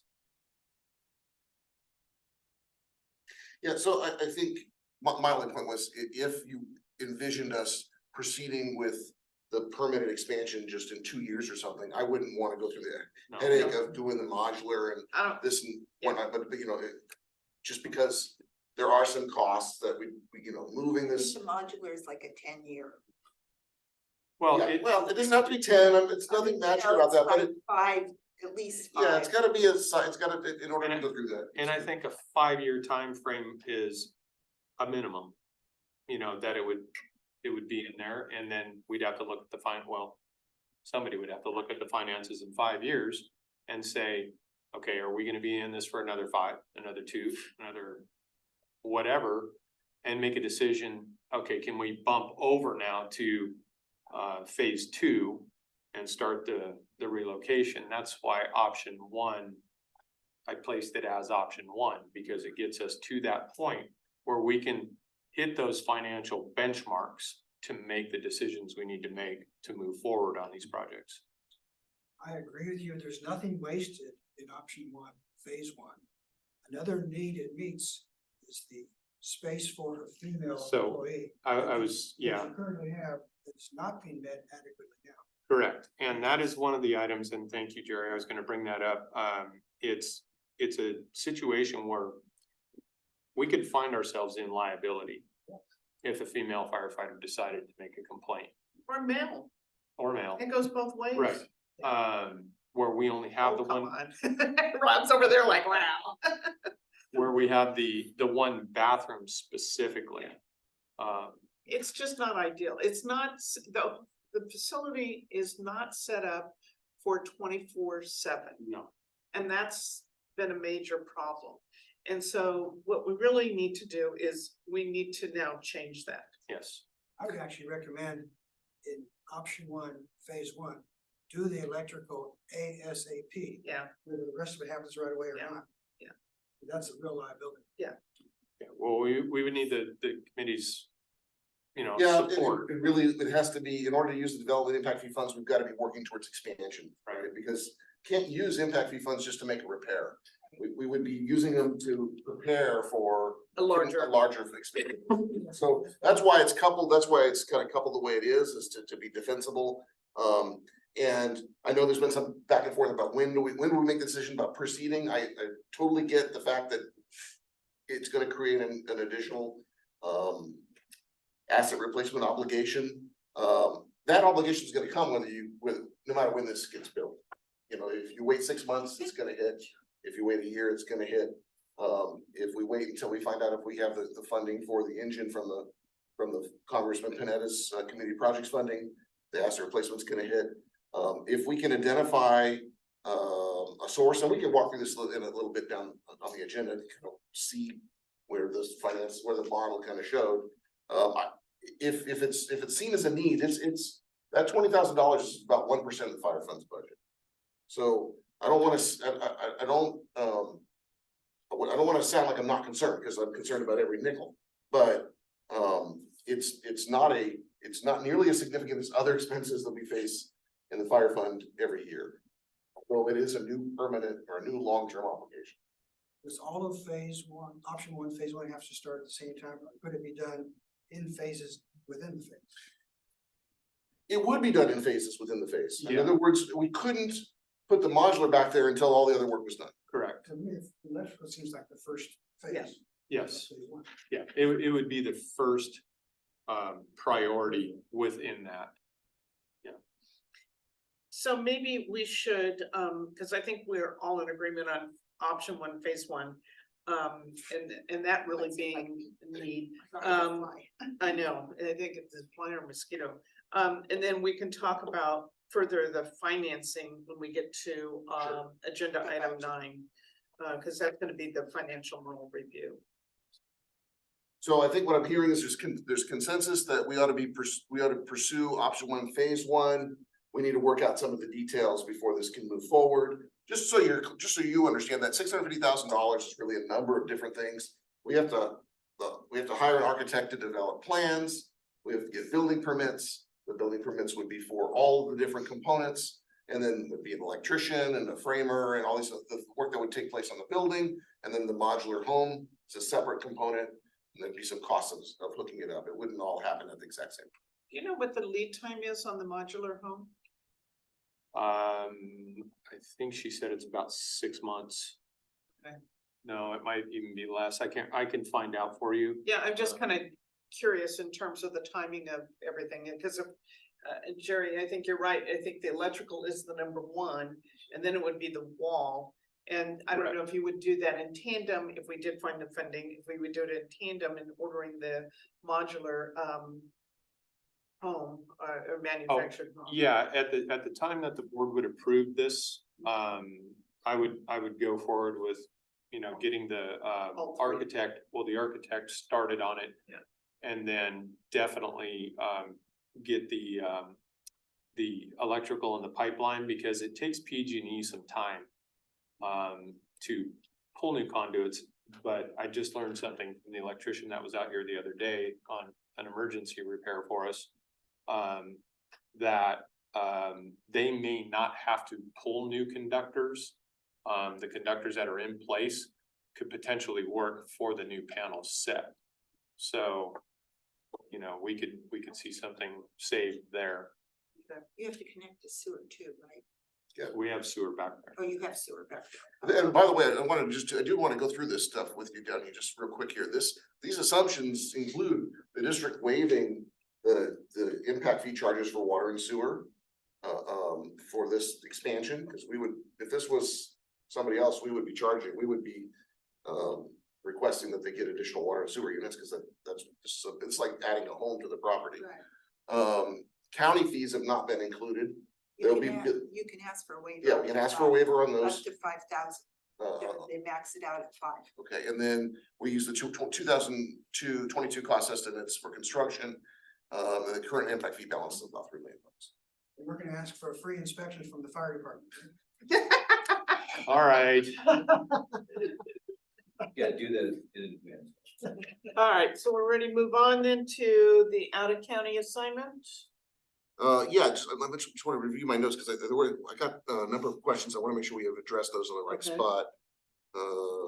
Phase, what is it, mass replacement, discuss that, I think so. I hope so. Okay, yeah, let me go back to the, trying to screw this up. Agenda again. Yeah, the out-of-county assignment, so I think as maybe most of you know, we did respond on a number of out-of-county assignments in the late summer. And Chief Peterson's put together a little spreadsheet indicating the cost component of that. The cost or the revenue? Revenue, but I mean, yeah, revenue, the financing, so the financing Yeah. side. So the finance, so this is the revenue that we received. Correct. We haven't received it yet. Okay, but we anticipate, so it's an accounts We've receivable. So- gotten invoices on all of them now, and I've approved all the invoices except for the last one. Because I just got it over the weekend and I just want to go through it in detail before I actually hit the approve button. So here's my question. So this is a gross number, the $128,000. Correct. What were our expenses that are not reimbursed? That I would have to get from Natalie, but it's Yeah. basically Okay. the time of the personnel. Yeah, But What I'd like to know is what actually is our net profits? Yeah, I can work that out for you. No, we can try. This is not that easy to Yeah. do, because what ends up happening is we bill for all the time for the personnel that go on the assignment, and that really generates this Yeah. first column. But then and those costs are largely incurred, right, because those folks are paid the whole time they're gone. But then we have some backfill expenses that are beyond normal, like, The overtime. oh, yeah, correct. And so some of that is a little harder to kind of attribute. We'll pull out all the overtime during the periods of the fires and do our very best to allocate those. Some of that overtime you know is attributed to the fact that you've got staff. out of, you know. So our cost allocation is paid at time and a half. Mhm. We get time and a half the entire time that crew is out for Wow. that crew. But then there's the And that backfill covers- staff. Right, that's- but so the captain that's out, for example, there's 2 days on throughout the period that they're not getting overtime, which takes care of some of the overtime. What I'm just here. trying to get to is what's the net? Yeah, Because and the I net can is get really that for you. telling us what is really coming in truly as revenue. Right, I know fairly confidently that the personnel cost is lower than what we got. Yeah. The engine cost is all profit, for lack of a better term. The personnel, I'm sorry, the admin, is just goes, Chargeback that we yeah, have that, internally. well, it's a 10% flat rate. Yeah, we just get paid So for we dealing with get all the paid- administrative Oh, costs. okay. Yeah, Okay. we get paid Yeah. the administrative. Yeah, it's a fee. flat rate is what they give. you. So I am actually working with somebody, and our administrative cost is gonna go up by about 50%, probably 40%. Because we're gonna do an actual actuarial, and then we'll send that to Cal OES. And it will bump our admin rate from 10% to about 21%. Somewhere in that range. In the future. In the future, correct. So that will go up. The other ones are relatively the same. The engine hour is $128 an hour, but it's a maximum of 16 hours. And then there are different engine hour rates. So if we sent out a type 1, it would go from 128 an hour to about 175 an hour. So there's variables depending upon the type and of incident and resources we send. But for Mark, for discussion purposes today, at least 50,000 of this dollars exceeded our hard expenses. Yes, absolutely. So we would bring in at least 50,000. Between the engine and the admin. Yes, Yeah, and maybe some of the, well, and some of the personnel, Yeah, but you know that the engine and admin, those are really revenue coming in that there's no expenses to offset. Well, but the Right. engine cost, what's gonna be offsetting the engine cost is basically your asset replacement. yeah, wear and tear, you know, so. Yeah. Yeah. So it's not. yeah, essentially, you know, when you talk about the 20,000, I mean, if the board decided there's 45,000 this year that can go back into asset replacement. Right. Now, my other question is, this was for this past summer? Mhm. I'm thinking, so, And this was a very slow summer. It has been. let's count our blessings. And so, this is likely to occur yearly? Likely. I mean, there is the off chance that it could be slower than this last year, and we could do a total of $50,000. And then it could be as much as we go out, I don't know, 6, 7 times, and it could be double this amount. So it just depends on, honestly, on what happens that year, Right. the fires that take place. It's not very predictable, which is why we don't budget for it, right? Yeah. In our budget, we don't assume any of these costs or any of this revenue, and we'll come back. And once this is all finalized, and recommend adjustments to the budget to cover those costs and put the money where the costs came from. Mhm. And so at that time, you can say, we'll say, well, we think we've netted 50,000, or maybe it's 55, or somewhere in that range. Then the board can decide, okay, hey, we wanna we wanna push that money to asset replacement, because we know we're not comfortable with the balances that we have there today. And that's what you did last year. Can that money also go into capital improvements? It can go It anywhere. could, but it's not restricted. There's really no, I mean, you could set it aside, maybe just keep it with the fund balance and spend that money on capital improvements. So it doesn't have any designated spot, it has to go into. Right. And if you looked at a 10-year period, you say this is an average year or less than average year? I would say this is a less than average year, because of how slow the fire season was this year. There just really weren't any significant fires. The challenge that we have is we didn't participate in this program much for about 6 years, from about 2016 until about last year. Yeah, there's not a lot of track record Yeah. to draw from, but in 16 years with the city of Atascadero, I would say this is a slow year. And It's not, there are challenges, right? We've got to have equipment that's ready to roll and that you can live without. And then we've got to backfill those folks that are gone and be willing to deal with fewer people. And so that was really our challenge, prior to the implementation of the 24/7 program. We didn't always have enough people to both cover the incident away and cover the district or the Well, station. even your staffing has to be such that you can operate with fewer staff here.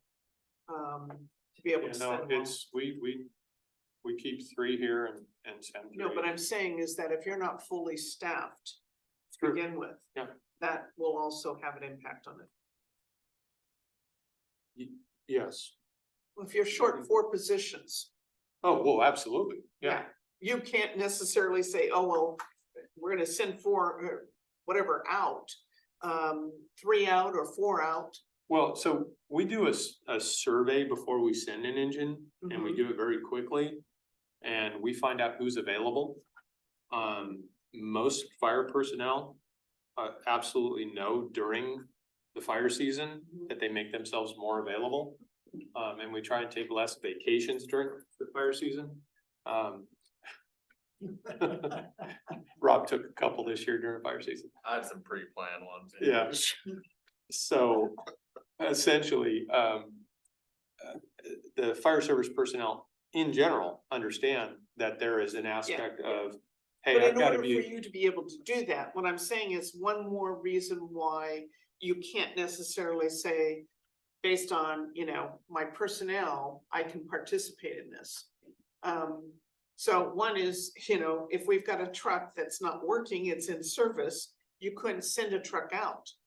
absolutely, and we turned down an assignment this summer because we had the engine at Somebody the went shop and the negative, Type yeah. 3 is what we were operating. Now, if we had, again, going back to that second Type 1, if we had that second Type 1, It would make you more. now available. we're So there's not only the equipment, but the personnel being available too. Yeah. Being staffed to where you can now have your existing staff that stays behind, working overtime to cover. Yeah, last year, the staffing hasn't been an issue, Okay.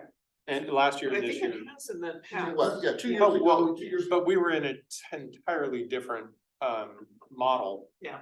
For staffing back then. Yeah. But even prior to that, I've gone out as a Templeton captain. And we were able to fill stuff. But every department, and I'll share this with the committee that, for example, Santa Margarita has 5 personnel on their entire department right now. San Miguel is the same way, and they are unable to find people to do volunteer fire department work anymore. It just, Yeah, it's well, drying it's up. non-existent, yeah. Yeah. Okay, so this is good information, so thank you for putting this together, because I was kind of curious as to what the revenue was coming in. I would just like to see kind of it trued up with, what were the Costs. expenses to get to the net We'll number. we'll do so when we bring this forward as a budget amendment to the board. Okay. So you can see then the additional recommended funding for overtime to cover this period. And then the additional revenue, and like I said, it's $55,000 to $60,000 here, ballpark numbers. And last year it was similar. Right about the same thing. Anything else on this topic?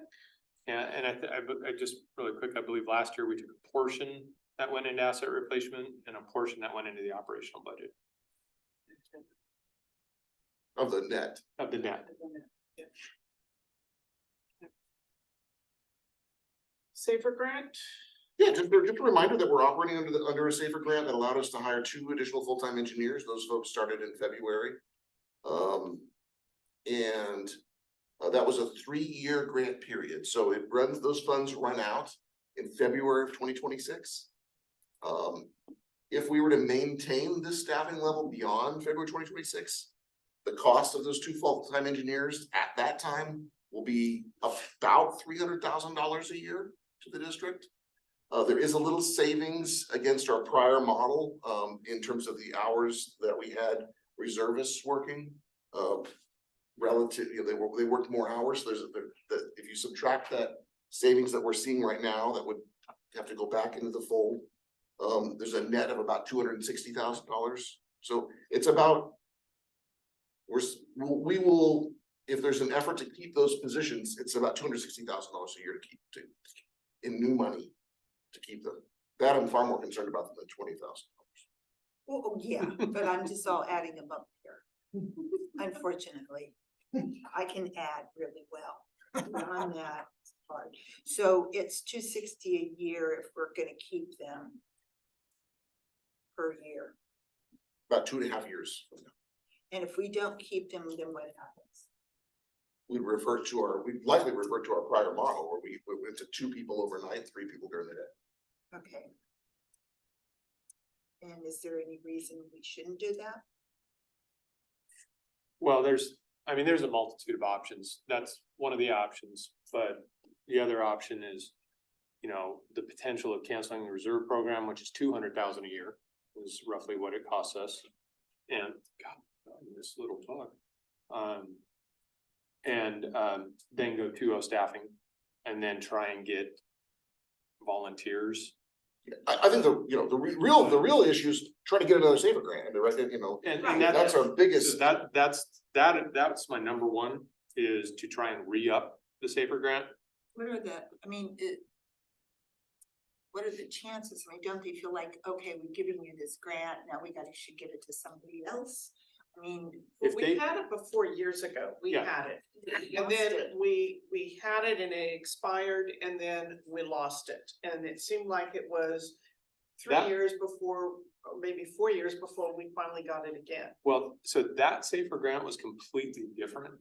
This is an actual operational safer grant. That one was a safer grant for a volunteer coordinator.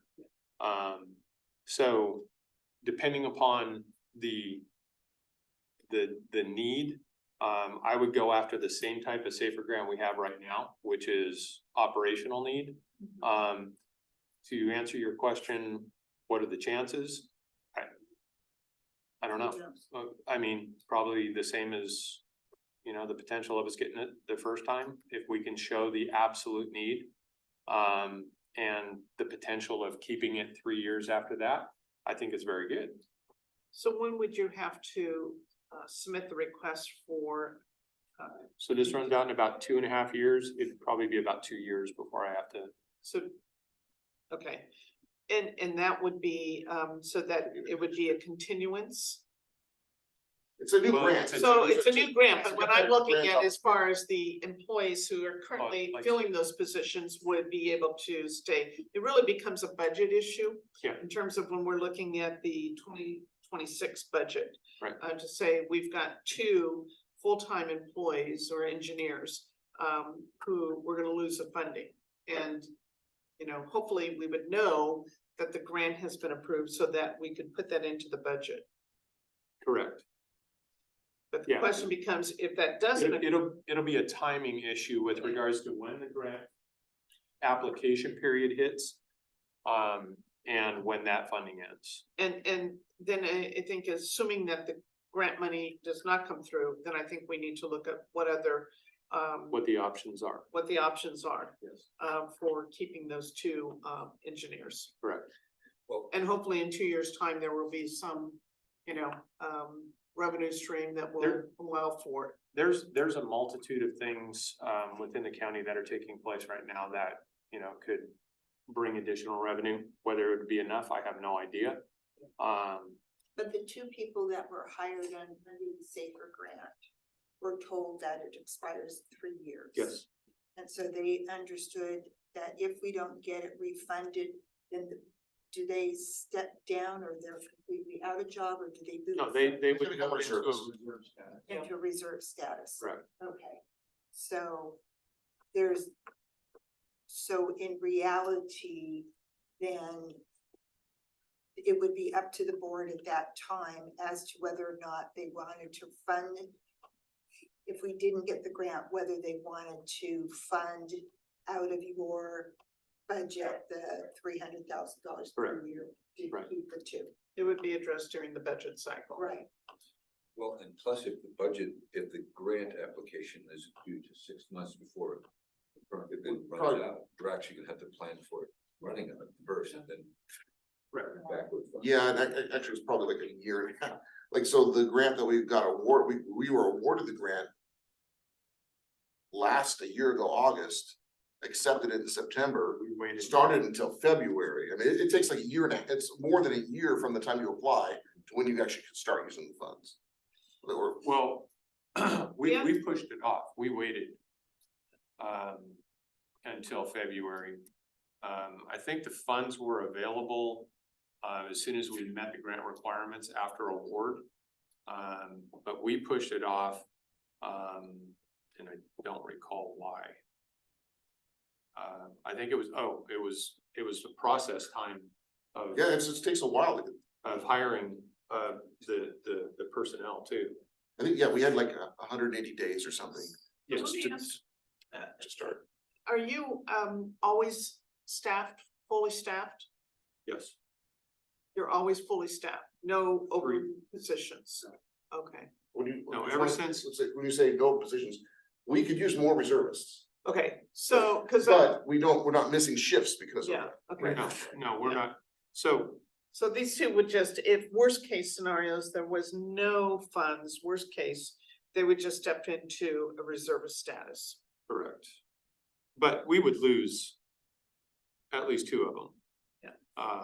But we would have to hire, and we constantly hire. Yeah. More reserves, cause that's a revolving door. Yeah. Position. Yeah. They get new jobs or they get, Well, Hired they're, as yeah, full-time they're waiting departments. for somebody to And hire. Correct. What does a reservist cost us per year? well, the reserve program itself is about 200,000. Those are hourly, Rounds. largely non-benefited positions, so we're Right. paying less money per hour and not benefits and we limit the number of hours they can work. So, Which But is that why still there's high comes, turnover. that still comes out of our fire department budget. yes, That's operating right. budget. it's just, Operating we're budget. saving on the reservists, we're not paying benefits costs. Right. And we're paying a lower. Insurance, lower hourly retirement. wage, yeah. Well, retirement, they Healthcare. largely qualify for, Yeah. but health insurance, their contribution is much smaller. They're not accruing the same level of sick leave, they don't accrue vacation time, all of those other benefits. Any other comments on Safer Grant? So I'm assuming you've got that on the dashboard and you're gonna be managing that to time it as such, knowing what the cycle is. I So will- that there will not be any lapse. I will have my, Fingers crossed that it gets, I will have my computer screen blinking when that, the sirens will be going off. it'll be going off in, it'll probably be 2025 or, yeah. Okay, if not, Rob will be poking you with the Exactly. prod there. Well, Rob's gonna do it, so. Oh. Okay, so, small fire comparison, Yeah, we were asked by a committee member to just kind of put a little comparison together about what are some of the other smaller agencies and, how are they staffed? This is just for information only. And so earlier this year, we just put together just some basics about, how do we compare population that we serve, the amount of the fire fund, the fire fund budget, the number of stations, the number of full-time personnel, and a listing of the apparatus type. And so we just selected some other agencies that are similar in size, Morro Bay, that had one stations or one staff station. Morro Bay, Cambria, Guadalupe and Gonzales as examples. And you can kind of, just again, just for information,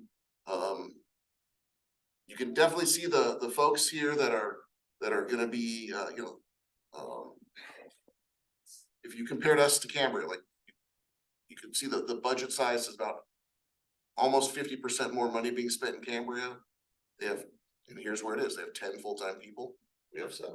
And so this is, by the way, this budget includes our Safer grant, so it's not out, that's inclusive of those figures. And then you can see the apparatus, what we have, a type 1, a type 3, the incident command vehicle and utility truck. And then in Morro Bay, they have 2 type 1 engines. I just wanna know, is Guadalupe using that 1929 American La France engine? On the parades. In parades, yeah. We didn't list the hand-drawn carts. And we didn't list the 34, 35 Model A that we have. Bucket Brigade, yeah. Yeah, that one doesn't have a pump anymore though, so. And it's no longer being depreciated. But if that thing goes out of service one more time. So again, that's just for information, it's just sort of, you can kind of see and, It's kind of all over the board. yeah, I mean, I think, yeah, it's really, really difficult. So I mean, Morro Bay serving not many more people than us, Yeah, they got double the staff. yeah. Well, they've got a I think- considerably Well, they're a larger city. budget. I think But the they're important, I city. think the They're important thing to look at here though is every one of these departments has 2 type 1 engines. Except for us. That is an interest, yeah, that is interesting. And then San Miguel and Santa Margarita are all volunteers. They're all volunteer. So what do they have on their their apparatus, whatever the heck you. I didn't survey them because they're just so much smaller, I mean, in terms of the population they serve, but we selected places try to target between 5 and 10,000. Carrie pulled this together again. So Cambria is a good comparison, but San Miguel and Santa Margarita only does about 100 calls a year. San Miguel does maybe 250, 300 calls a year, where we're at 1,000 calls a year. So it's kind of apples and oranges. Well, We're serving a lot bigger population. We're responding, we're maybe 2.5 times the size of San Miguel. Maybe 3,000 people in San Miguel. Well, we also have a lot of medical. They do the same. The same, they run medical aids, we're all, every department on here and them included are called all risk departments, so they get dispatched in their area. Medical aids, vehicle accidents, fires, vegetation fires, hazmats, everything. And we could be running more due to our more of an aging population, although I've not really studied San Miguel's population. And we have more of a daytime population than they do, but. Yeah, I think you would We have to also get have into this- demographics. Yeah, we also have assisted living facilities. There, You're on your own if you live in San Miguel. yes. So just information only. Yeah, well, this is good, thank you.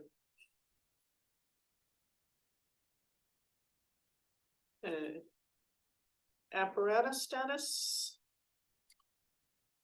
So the apparatus, currently, we were talking about earlier, 7160 still in good shape and not having any issues. We do have, a situation where we're gonna have to take it over to Lost Hills, to replace what's called the DEF sensor. The DEF is an additive that goes into diesel.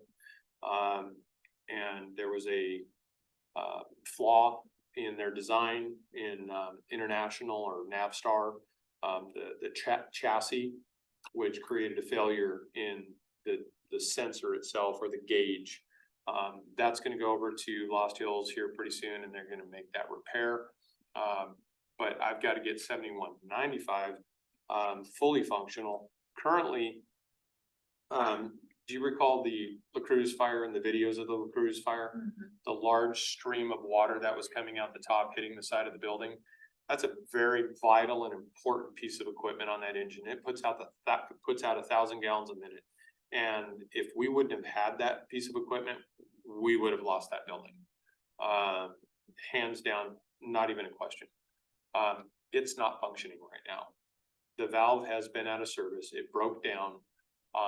And finding parts for a 22-year-old engine is getting to be impossible. And, how long have I been? It's like 3 months now? 2 months? That fire was June. No, that I've ordered the part. It's almost like 2 months ago that It was we, right after that incident that you had the problem with the valve, close so. 3 months. Yeah, June. So 3 months, ish, that we've been waiting on this. Do you recall? how long? I'm gonna say 3 months. So about 3 months that we've been waiting for that part. It's just, we got pieces of it, elements that are sitting over at South Coast Fire Apparatus. We're waiting on the actual electronic controller for that. And the manufacturer is just saying, yeah, we're working on it. So that's the problem with 22-year-old pieces of equipment. The other aspect, we think we've got the majority of the leaks filled on the roof, from the leak that we had. So hopefully, this summer's rainy season, we don't have water in that headliner again, dripping down on, you know, thousands of dollars worth of radio equipment and electronics. I'm drawing a blank on the other stuff. That's pretty much the biggest issue right now is, again, that 7195. 7195 and the lack of that valve and that monitor. That's significant. If we go to another jurisdiction right now and they say, hey, we need a master stream up, it saved 5 houses in north of Tascadero because of that monitor. We don't have it available right now. So that is my biggest concern with that engine. That's essentially the apparatus status. It's getting old and tired, and we need to put it in reserve status. And the incident command vehicle, that's your car, Correct. utility truck? So the utility is that old red truck that I have. It's not driven much anymore. It's got some transmission issues. I went to Oregon and back just a month ago, it's in pretty shape. Sure. And so, but it's working right now. And the type 3 seems to be okay? Yeah, Type 3's in good shape. It did a great job up in Oregon, drove all the way up there and back. That one 2 years ago, 4 Yeah. years ago.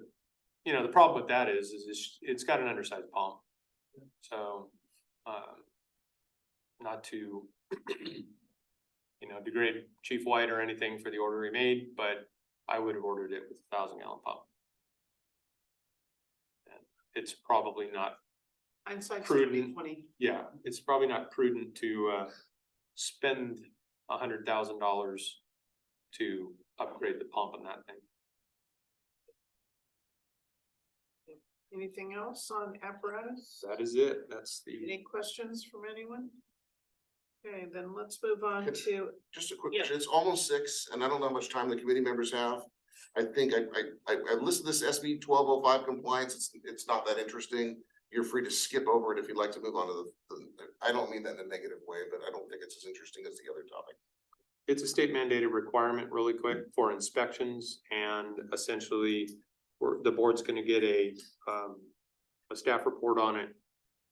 Maybe not this one, but the following one. We've got to get these inspections done, and I'm gonna give you a report. when does that go into effect? It's in effect, It's in effect now? yes. Now, do the facilities pay for that? Do you charge the facilities? In other words, you have to go into a hotel and inspect them. Do they get a bill for that?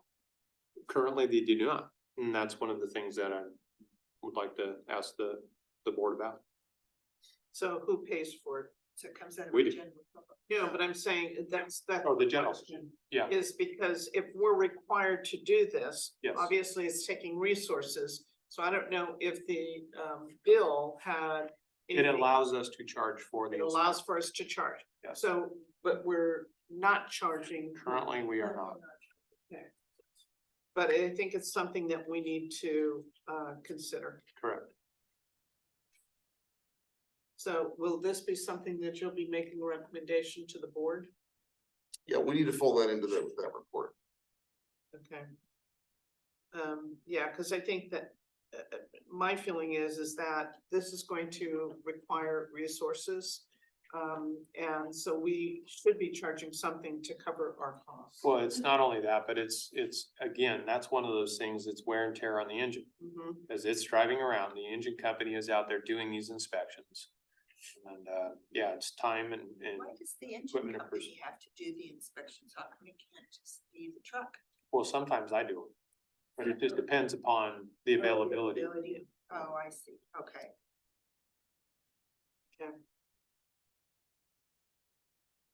All right, so that needs to come before the board.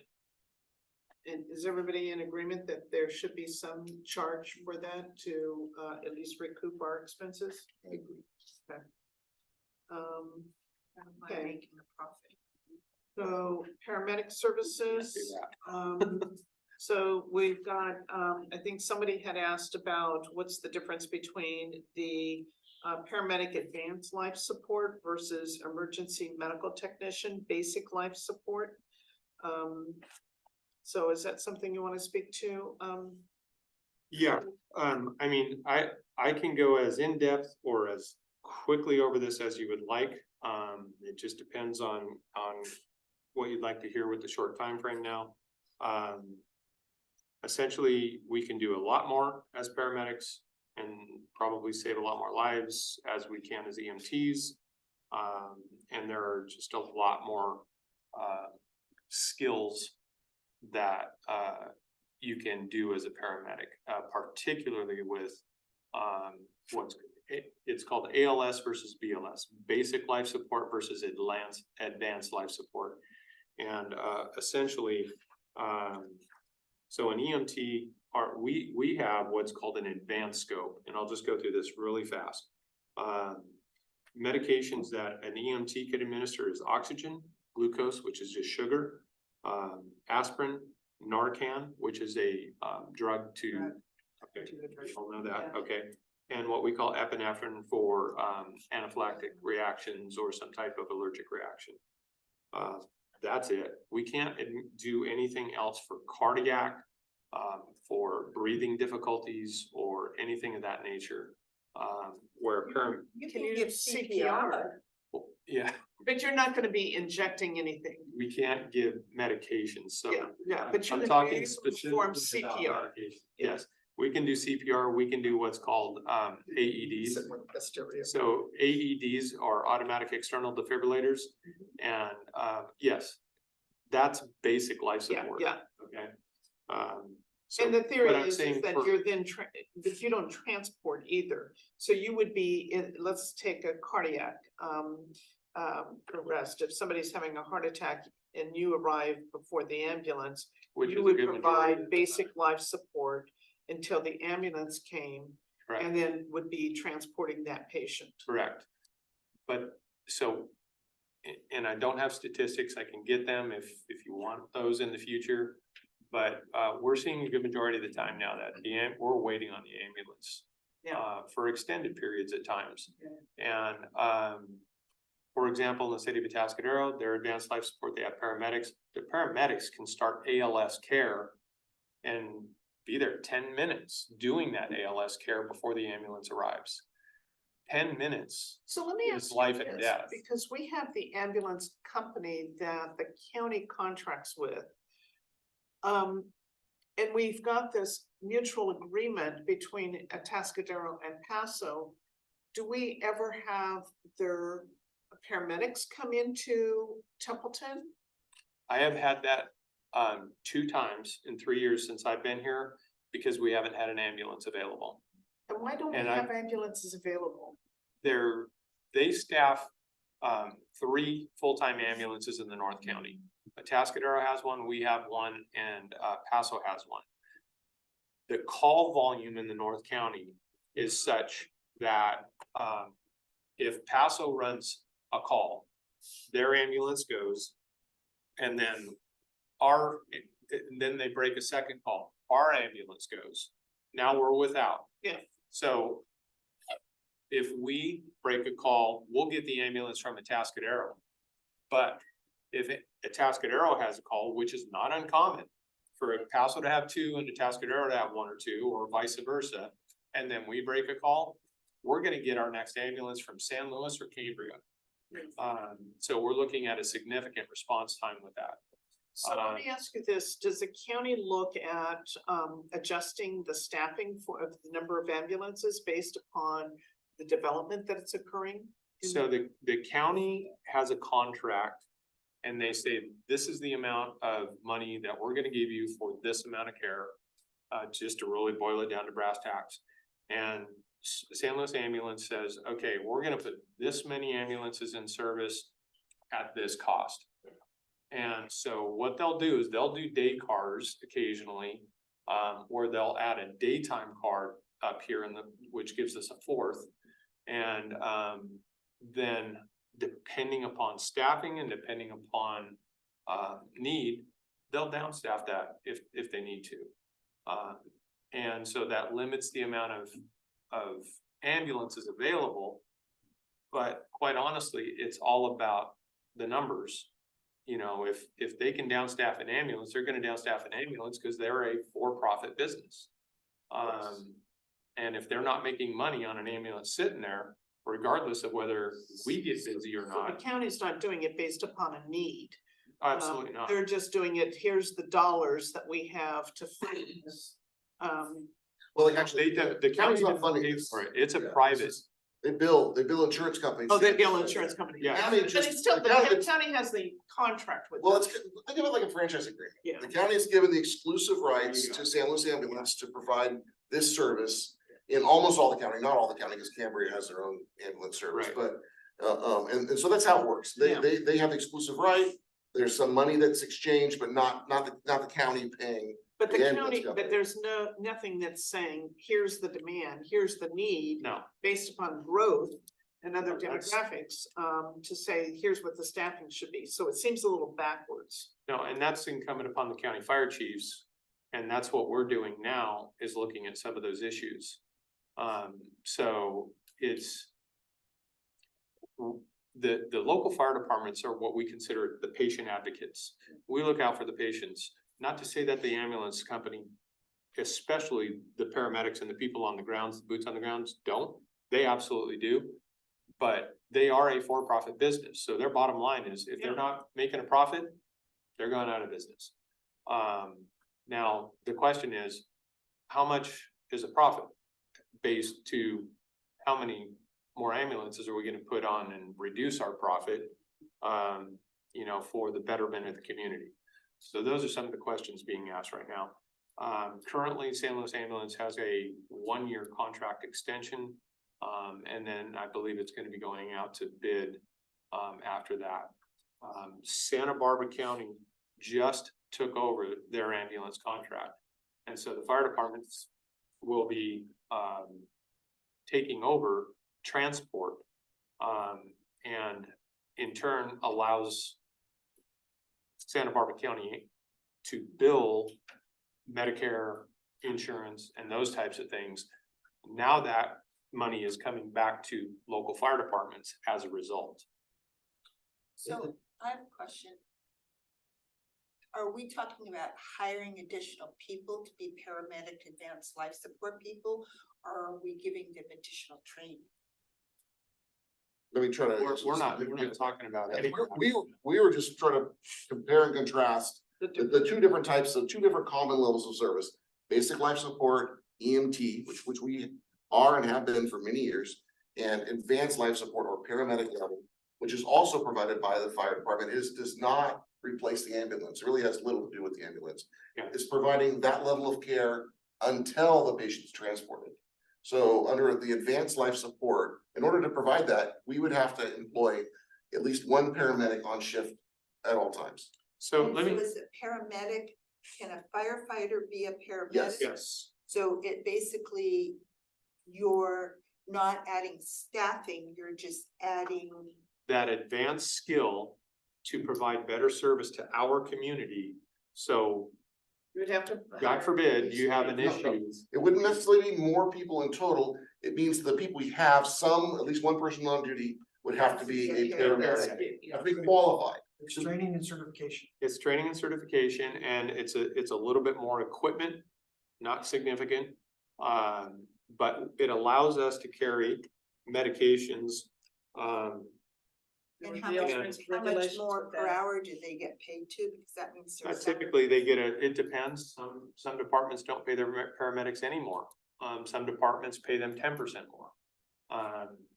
Atascadero pays their paramedics 10%. It's called a paramedic stipend or incentive. So they get a 10% above a standard firefighter rate, or EMT, I should say.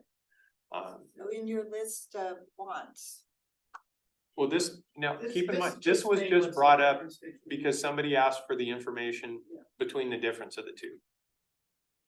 So, I mean, as a community member, would I like our fire department to be paramedic?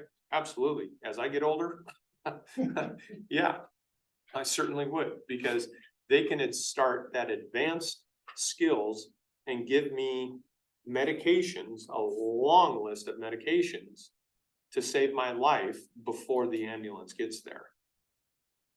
Whereas we can't do that right now as BLS providers, But you could just do basic CPR. basic CPR, exactly, but. Are all your firefighters, are they all licensed in CPR? Yes, they have to be. Okay. We are all EMT advanced scope here. So we chose to do what's called advanced scope, which was those couple medications that I just told you, Yeah. the glucose, aspirin, Narcan, and epinephrine. That is the advanced aspect. The basic aspect is CPR, first aid, those types of things to splinting, Stop the bleeding. stop the bleeding, all of that kind of stuff, that we can do, tourniquets, those types of things. That advanced scope goes clear into, providing, breathing treatments for oxygen deficiency, humidified oxygen, nebulized or albuterol for somebody has asthma, because people have died from asthma. Albuterol corrects that. We can't do that as EMTs. They can as paramedics. Dextrose, so somebody who is a diabetic, we can increase their blood sugar. Glucagon, they can inject through intramuscular shots. The dextrose is IV solution that goes in and corrects diabetic issues. Nitroglycerin, we can, as a paramedic, they can give nitroglycerin. As an EMT, we cannot. Epinephrine, that's something that is done in a different dose. We cannot give it for cardiac patients. We can only give a smaller dose for the allergic reactions, where epi will restart a heart. That's one of those things. Lidocaine, adenosine is for what's called a super fast heart rate. That's something that allows the correction of what's called SVT, supraventricular tachycardia. Atropine, that's something that boosts the heart rate. So there's Let me stop you there. So in terms of, if we were to have somebody with advanced life support or paramedic, would it require additional, would it require another fire truck? Paramedic, so it would just be that they would take their equipment, it would just be. Those people would stay on the truck. It would Just stay stay on on, the it would truck. stay on the fire engine. All it would be is taking the personnel we have and making them paramedics. Yeah, Um, and that would be it, is you would recruit for somebody with that kind of certification or licensure. so you correct. have the cost of your equipment plus the cost of additional salaries. Yeah, it's a little more complicated than that, because we'd have to make sure that we'd have to have a paramedic on Each every staff, shift. yeah. So it's not just having 3 people, they'd have to be spread out amongst to cover all the shifts. It creates a little bit of a lot things skid. you've written. Okay, never mind. What's that? I would like a list of all those things, because I know a bunch of them are not life threatening. I know a bunch of them aren't. So like I just was at with somebody who's a severe diabetic, her sugar was up to 500 and some or 700 and some. And they couldn't get her glucose monitor for 2 days. And when, and she's still living, but anyway, I think the thing is what I'm concerned about, or what we need to know is, okay, how much is this gonna cost us, and where on your list of stuff is this importance, because if it's how much is this, the equipment cost, how much does the training cost, and then how much Well, does yeah, does it again, increase in the salaries? this was placed on the agenda by a committee member, so I'm just Right, giving and I'm you the person two who different- asked for it, and actually, I didn't think I asked for it, I asked for it as a difference, but I wanted to know also, like, did it include additional staffing? Does it include additional budget stuff? So it costs budget as far as the equipment equipment, and then the and some, salaries. maybe then depending the upon what train- we wanna, And then we would pay for the training too. correct, yeah, we would actually have to send them through a paramedic program, which is roughly about $4,000 per person is what the And then actual four, maybe five now. If I could add a little bit, my mother, who just passed away last month, had Sorry. 3 different trips. She was in Mexico, and there were 3 different trips to the hospital for her. And I don't know if they are ALS or. I think ALS. Antigua would be, I don't know. Yeah, but nevertheless, there were some real hairy times that we spent trying to get straight up and running and everything. And I would be interested in knowing, and it's kind of like an open-ended question at this point, Chief. How many people would have benefited if we had ALS versus BLS over the course of a Oh, period of time? goodness. I mean, significant percentage? Because as this community ages, this need will, Well, I think that gets to the question of the need. yes. Yeah, I think, I mean, from the perspective, I could go back, it would take significant time and run the numbers of all the calls where, for example, how many times we're on scene and the length of time we're there without the ambulance. And then correlate, were they cardiac, were they just, diabetic issues? True, somebody isn't gonna die immediately from a diabetic issue, but they absolutely can if their blood sugar goes too low or too high. They can go into renal failure or something else. diabetic shock. Well, there's diabetic shock and diabetic comas. So, there's a couple different things that can happen with regard to that. And like I say, our biggest issue that we deal with is elderly cardiac issues, stroke, those types of things, where a paramedic can administer medications to stop those things or intercede with those things before they get to the hospital. That advanced life support medication introduction that EMTs can't do.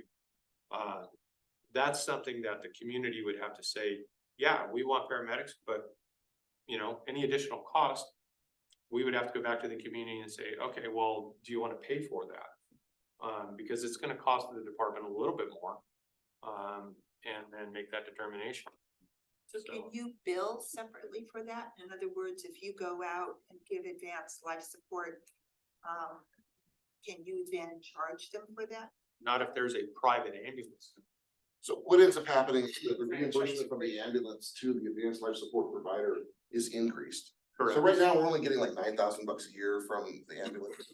Correct. Because we provide basic life support, we would get a larger reimbursement from the Much larger. ambulance if we were providing the paramedic level service. Correct. So I don't know how much of this is a cost factor. There is a cost for sure. Yeah. It's, I'll just throw a number out, it's 50 grand a year, something along those lines.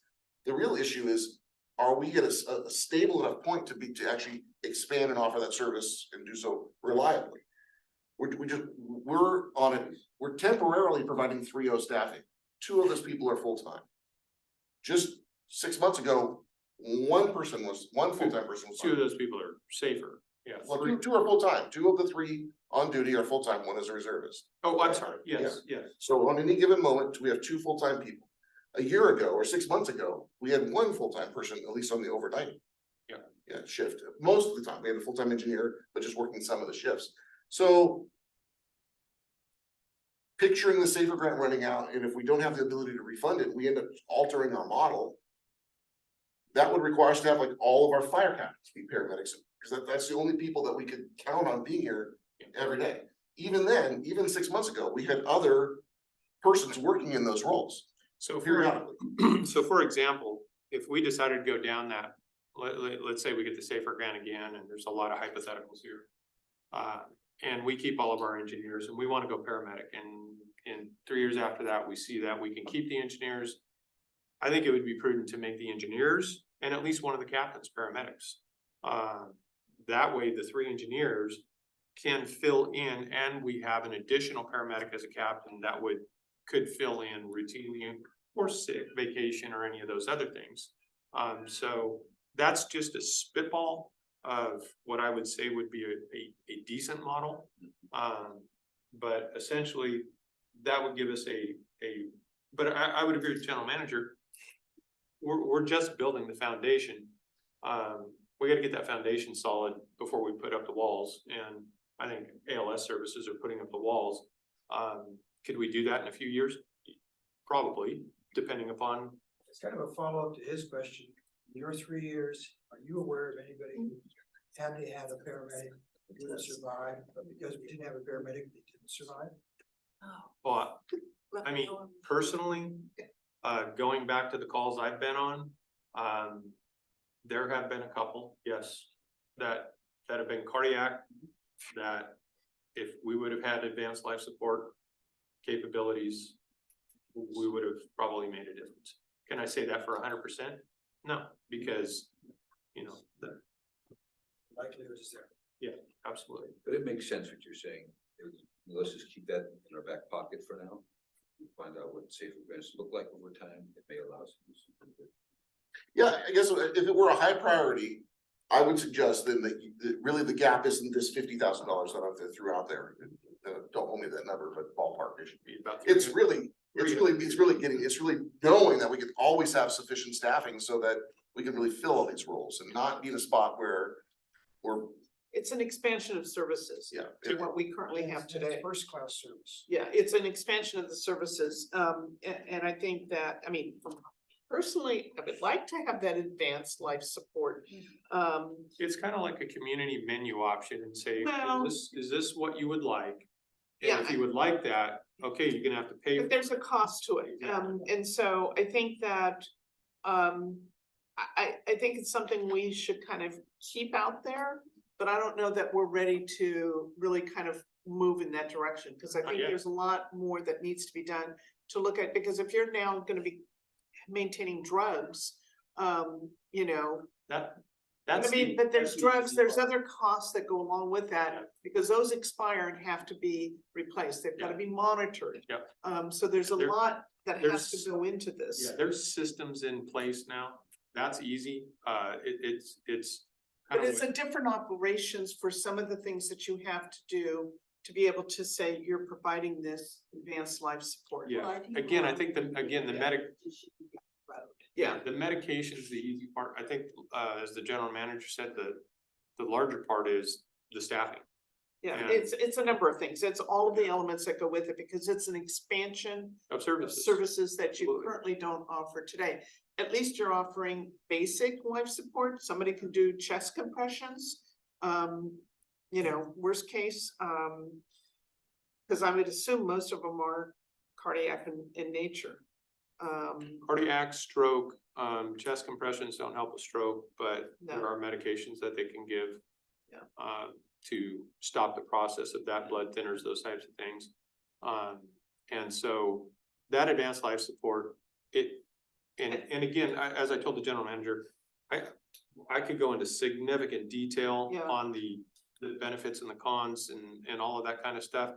I wasn't prepared to do that today. Well, I just don't wanted think to- we're ready I think the question is just what's the difference between the two? I don't know that we're ready to say, let's do a full analysis of, I'm give or take. definitely not ready to propose that to the board. Yeah. Within the next couple of years. Yeah, I think we just really have to focus on just stabilizing. Yeah. The So, department.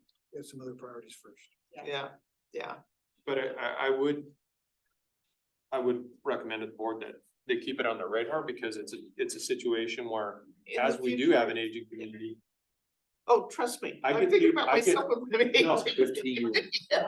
I get people that ask me that quite often. Are you guys paramedics? No, we're not. Yeah. Well, how do we get you there? Yeah. So, Okay, any other The issue comments? is it's one of those things, it's a 24/7 obligation. You can't be a paramedic part-time. So, Okay, any other comments on paramedic services before we move on? Thank you, this was a good discussion. Yeah, it was good. Time, but good discussion. Okay, let's move on to, I know we're running over a little, the fire financial, model. yeah, this was just really a review, of, the fire financial model. You might recall that this past spring, we put this together and, just kind of asked, okay, how do we see, what did the model kind of show? We presented this to you in the spring and then brought it to the board. And at the time, we built comparisons to what the model originally projected. This model was developed in the spring of 2019 by an economist. And we have since put the projections that the model included with our actuals through 22-23. I'm sorry, through the 22-23 budget. And I didn't update this yet because I don't yet have audited figures for 22-23. That should be coming in the next month or so. And we needed to fold in all of these costs into the budget in order to update this to include the current year. But what the model showed, we kind of listed, if you might remember, we kind of listed okay, what do we think is gonna be on the revenue side and the expense side going up, and a number of the revenue sources were going up, and then a number of the expenses were already going up. Bottom line was, we really were in general ahead of the model, at least some of the years. Our actuals and projections are in this yellowish. And actually, Color. CFD revenue at 50,000. We haven't actually programmed any of it Yeah. yet, but right now Yeah. this year we're getting about. So it's a So little. we're already, yes, this showed about, remember, that model assumed about 72% of CFD funds would come to fire. Only because that's the split of our property taxes, but yeah, our current projection for the current instead of 50,000, it would be something like 75 if 100% of it were coming to fire. So what the model showed sort of bottom line, if this figure's positive, as it is the current year, the model showed that we would be generating about $37,000 more than we spent, and that would decline for the next couple of years. And then starting in fiscal year 26-27, so that's 3 years from now, we would kind of turn the corner and actually be spending a little bit more money than we brought in. And that problem kind of worsened. Now, I think our situation is slightly better than what the model showed. We probably pushed that off a couple of years, depending on how things all sort of sort out. But this is the model's run. We knew when we entered Measure A, this didn't solve the financial troubles of Templeton Fire forever. It kept the doors open, it kept the lights on, and we could do so for 10 years in a net figure. So we're setting aside, saving these years when we have a little extra money, which was the first several years under Measure A. We've built up a little savings account to pay for these latter years.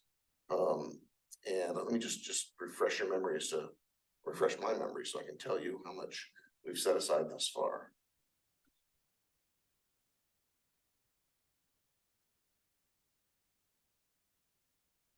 Just this thing that I remembered. The Measure A can only be used for salaries, correct? No, no, It can go anywhere? based in almost anything fire. It can go asset Operation. replacement, Yes, absolutely. Equipment, asset replacement. yes. We have set aside $126,000 so far towards these out years through the current year. So if this model were to hold true, we would have already set aside enough money to cover 1, 2, 3, and part of the fourth year. So each year that we can keep beating the model, saving a little bit more money than the model shows, we have more confidence that we can make year 10 and year 11 work. Keep in mind, we're in year right now, when I say year, this was 10 years looking forward. Free. Yeah, we're 23, 24, so yeah, it's the third. Third year.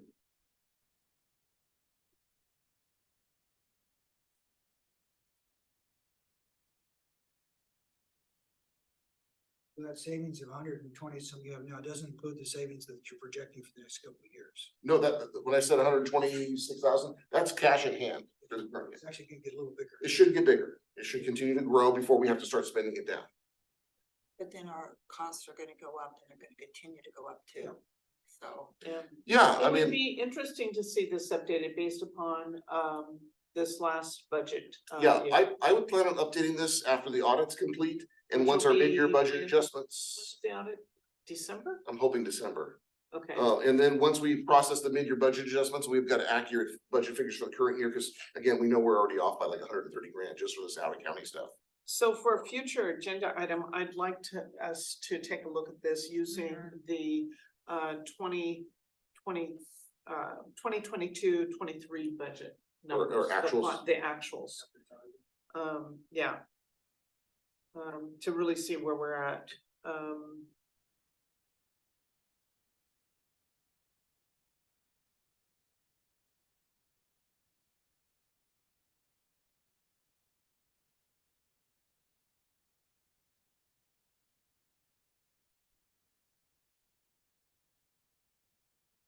Any questions, comments? Just thank you. Yeah. well, I think,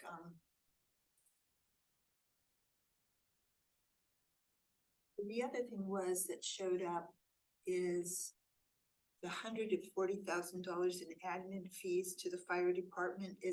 Are those fees in here too that were added on to this last year budget?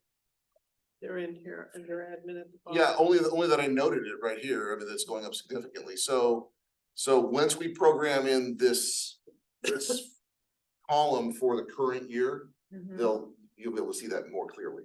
Okay, So I think it would be beneficial to look at this again with the updated numbers. Yeah, I do too. Following the audit.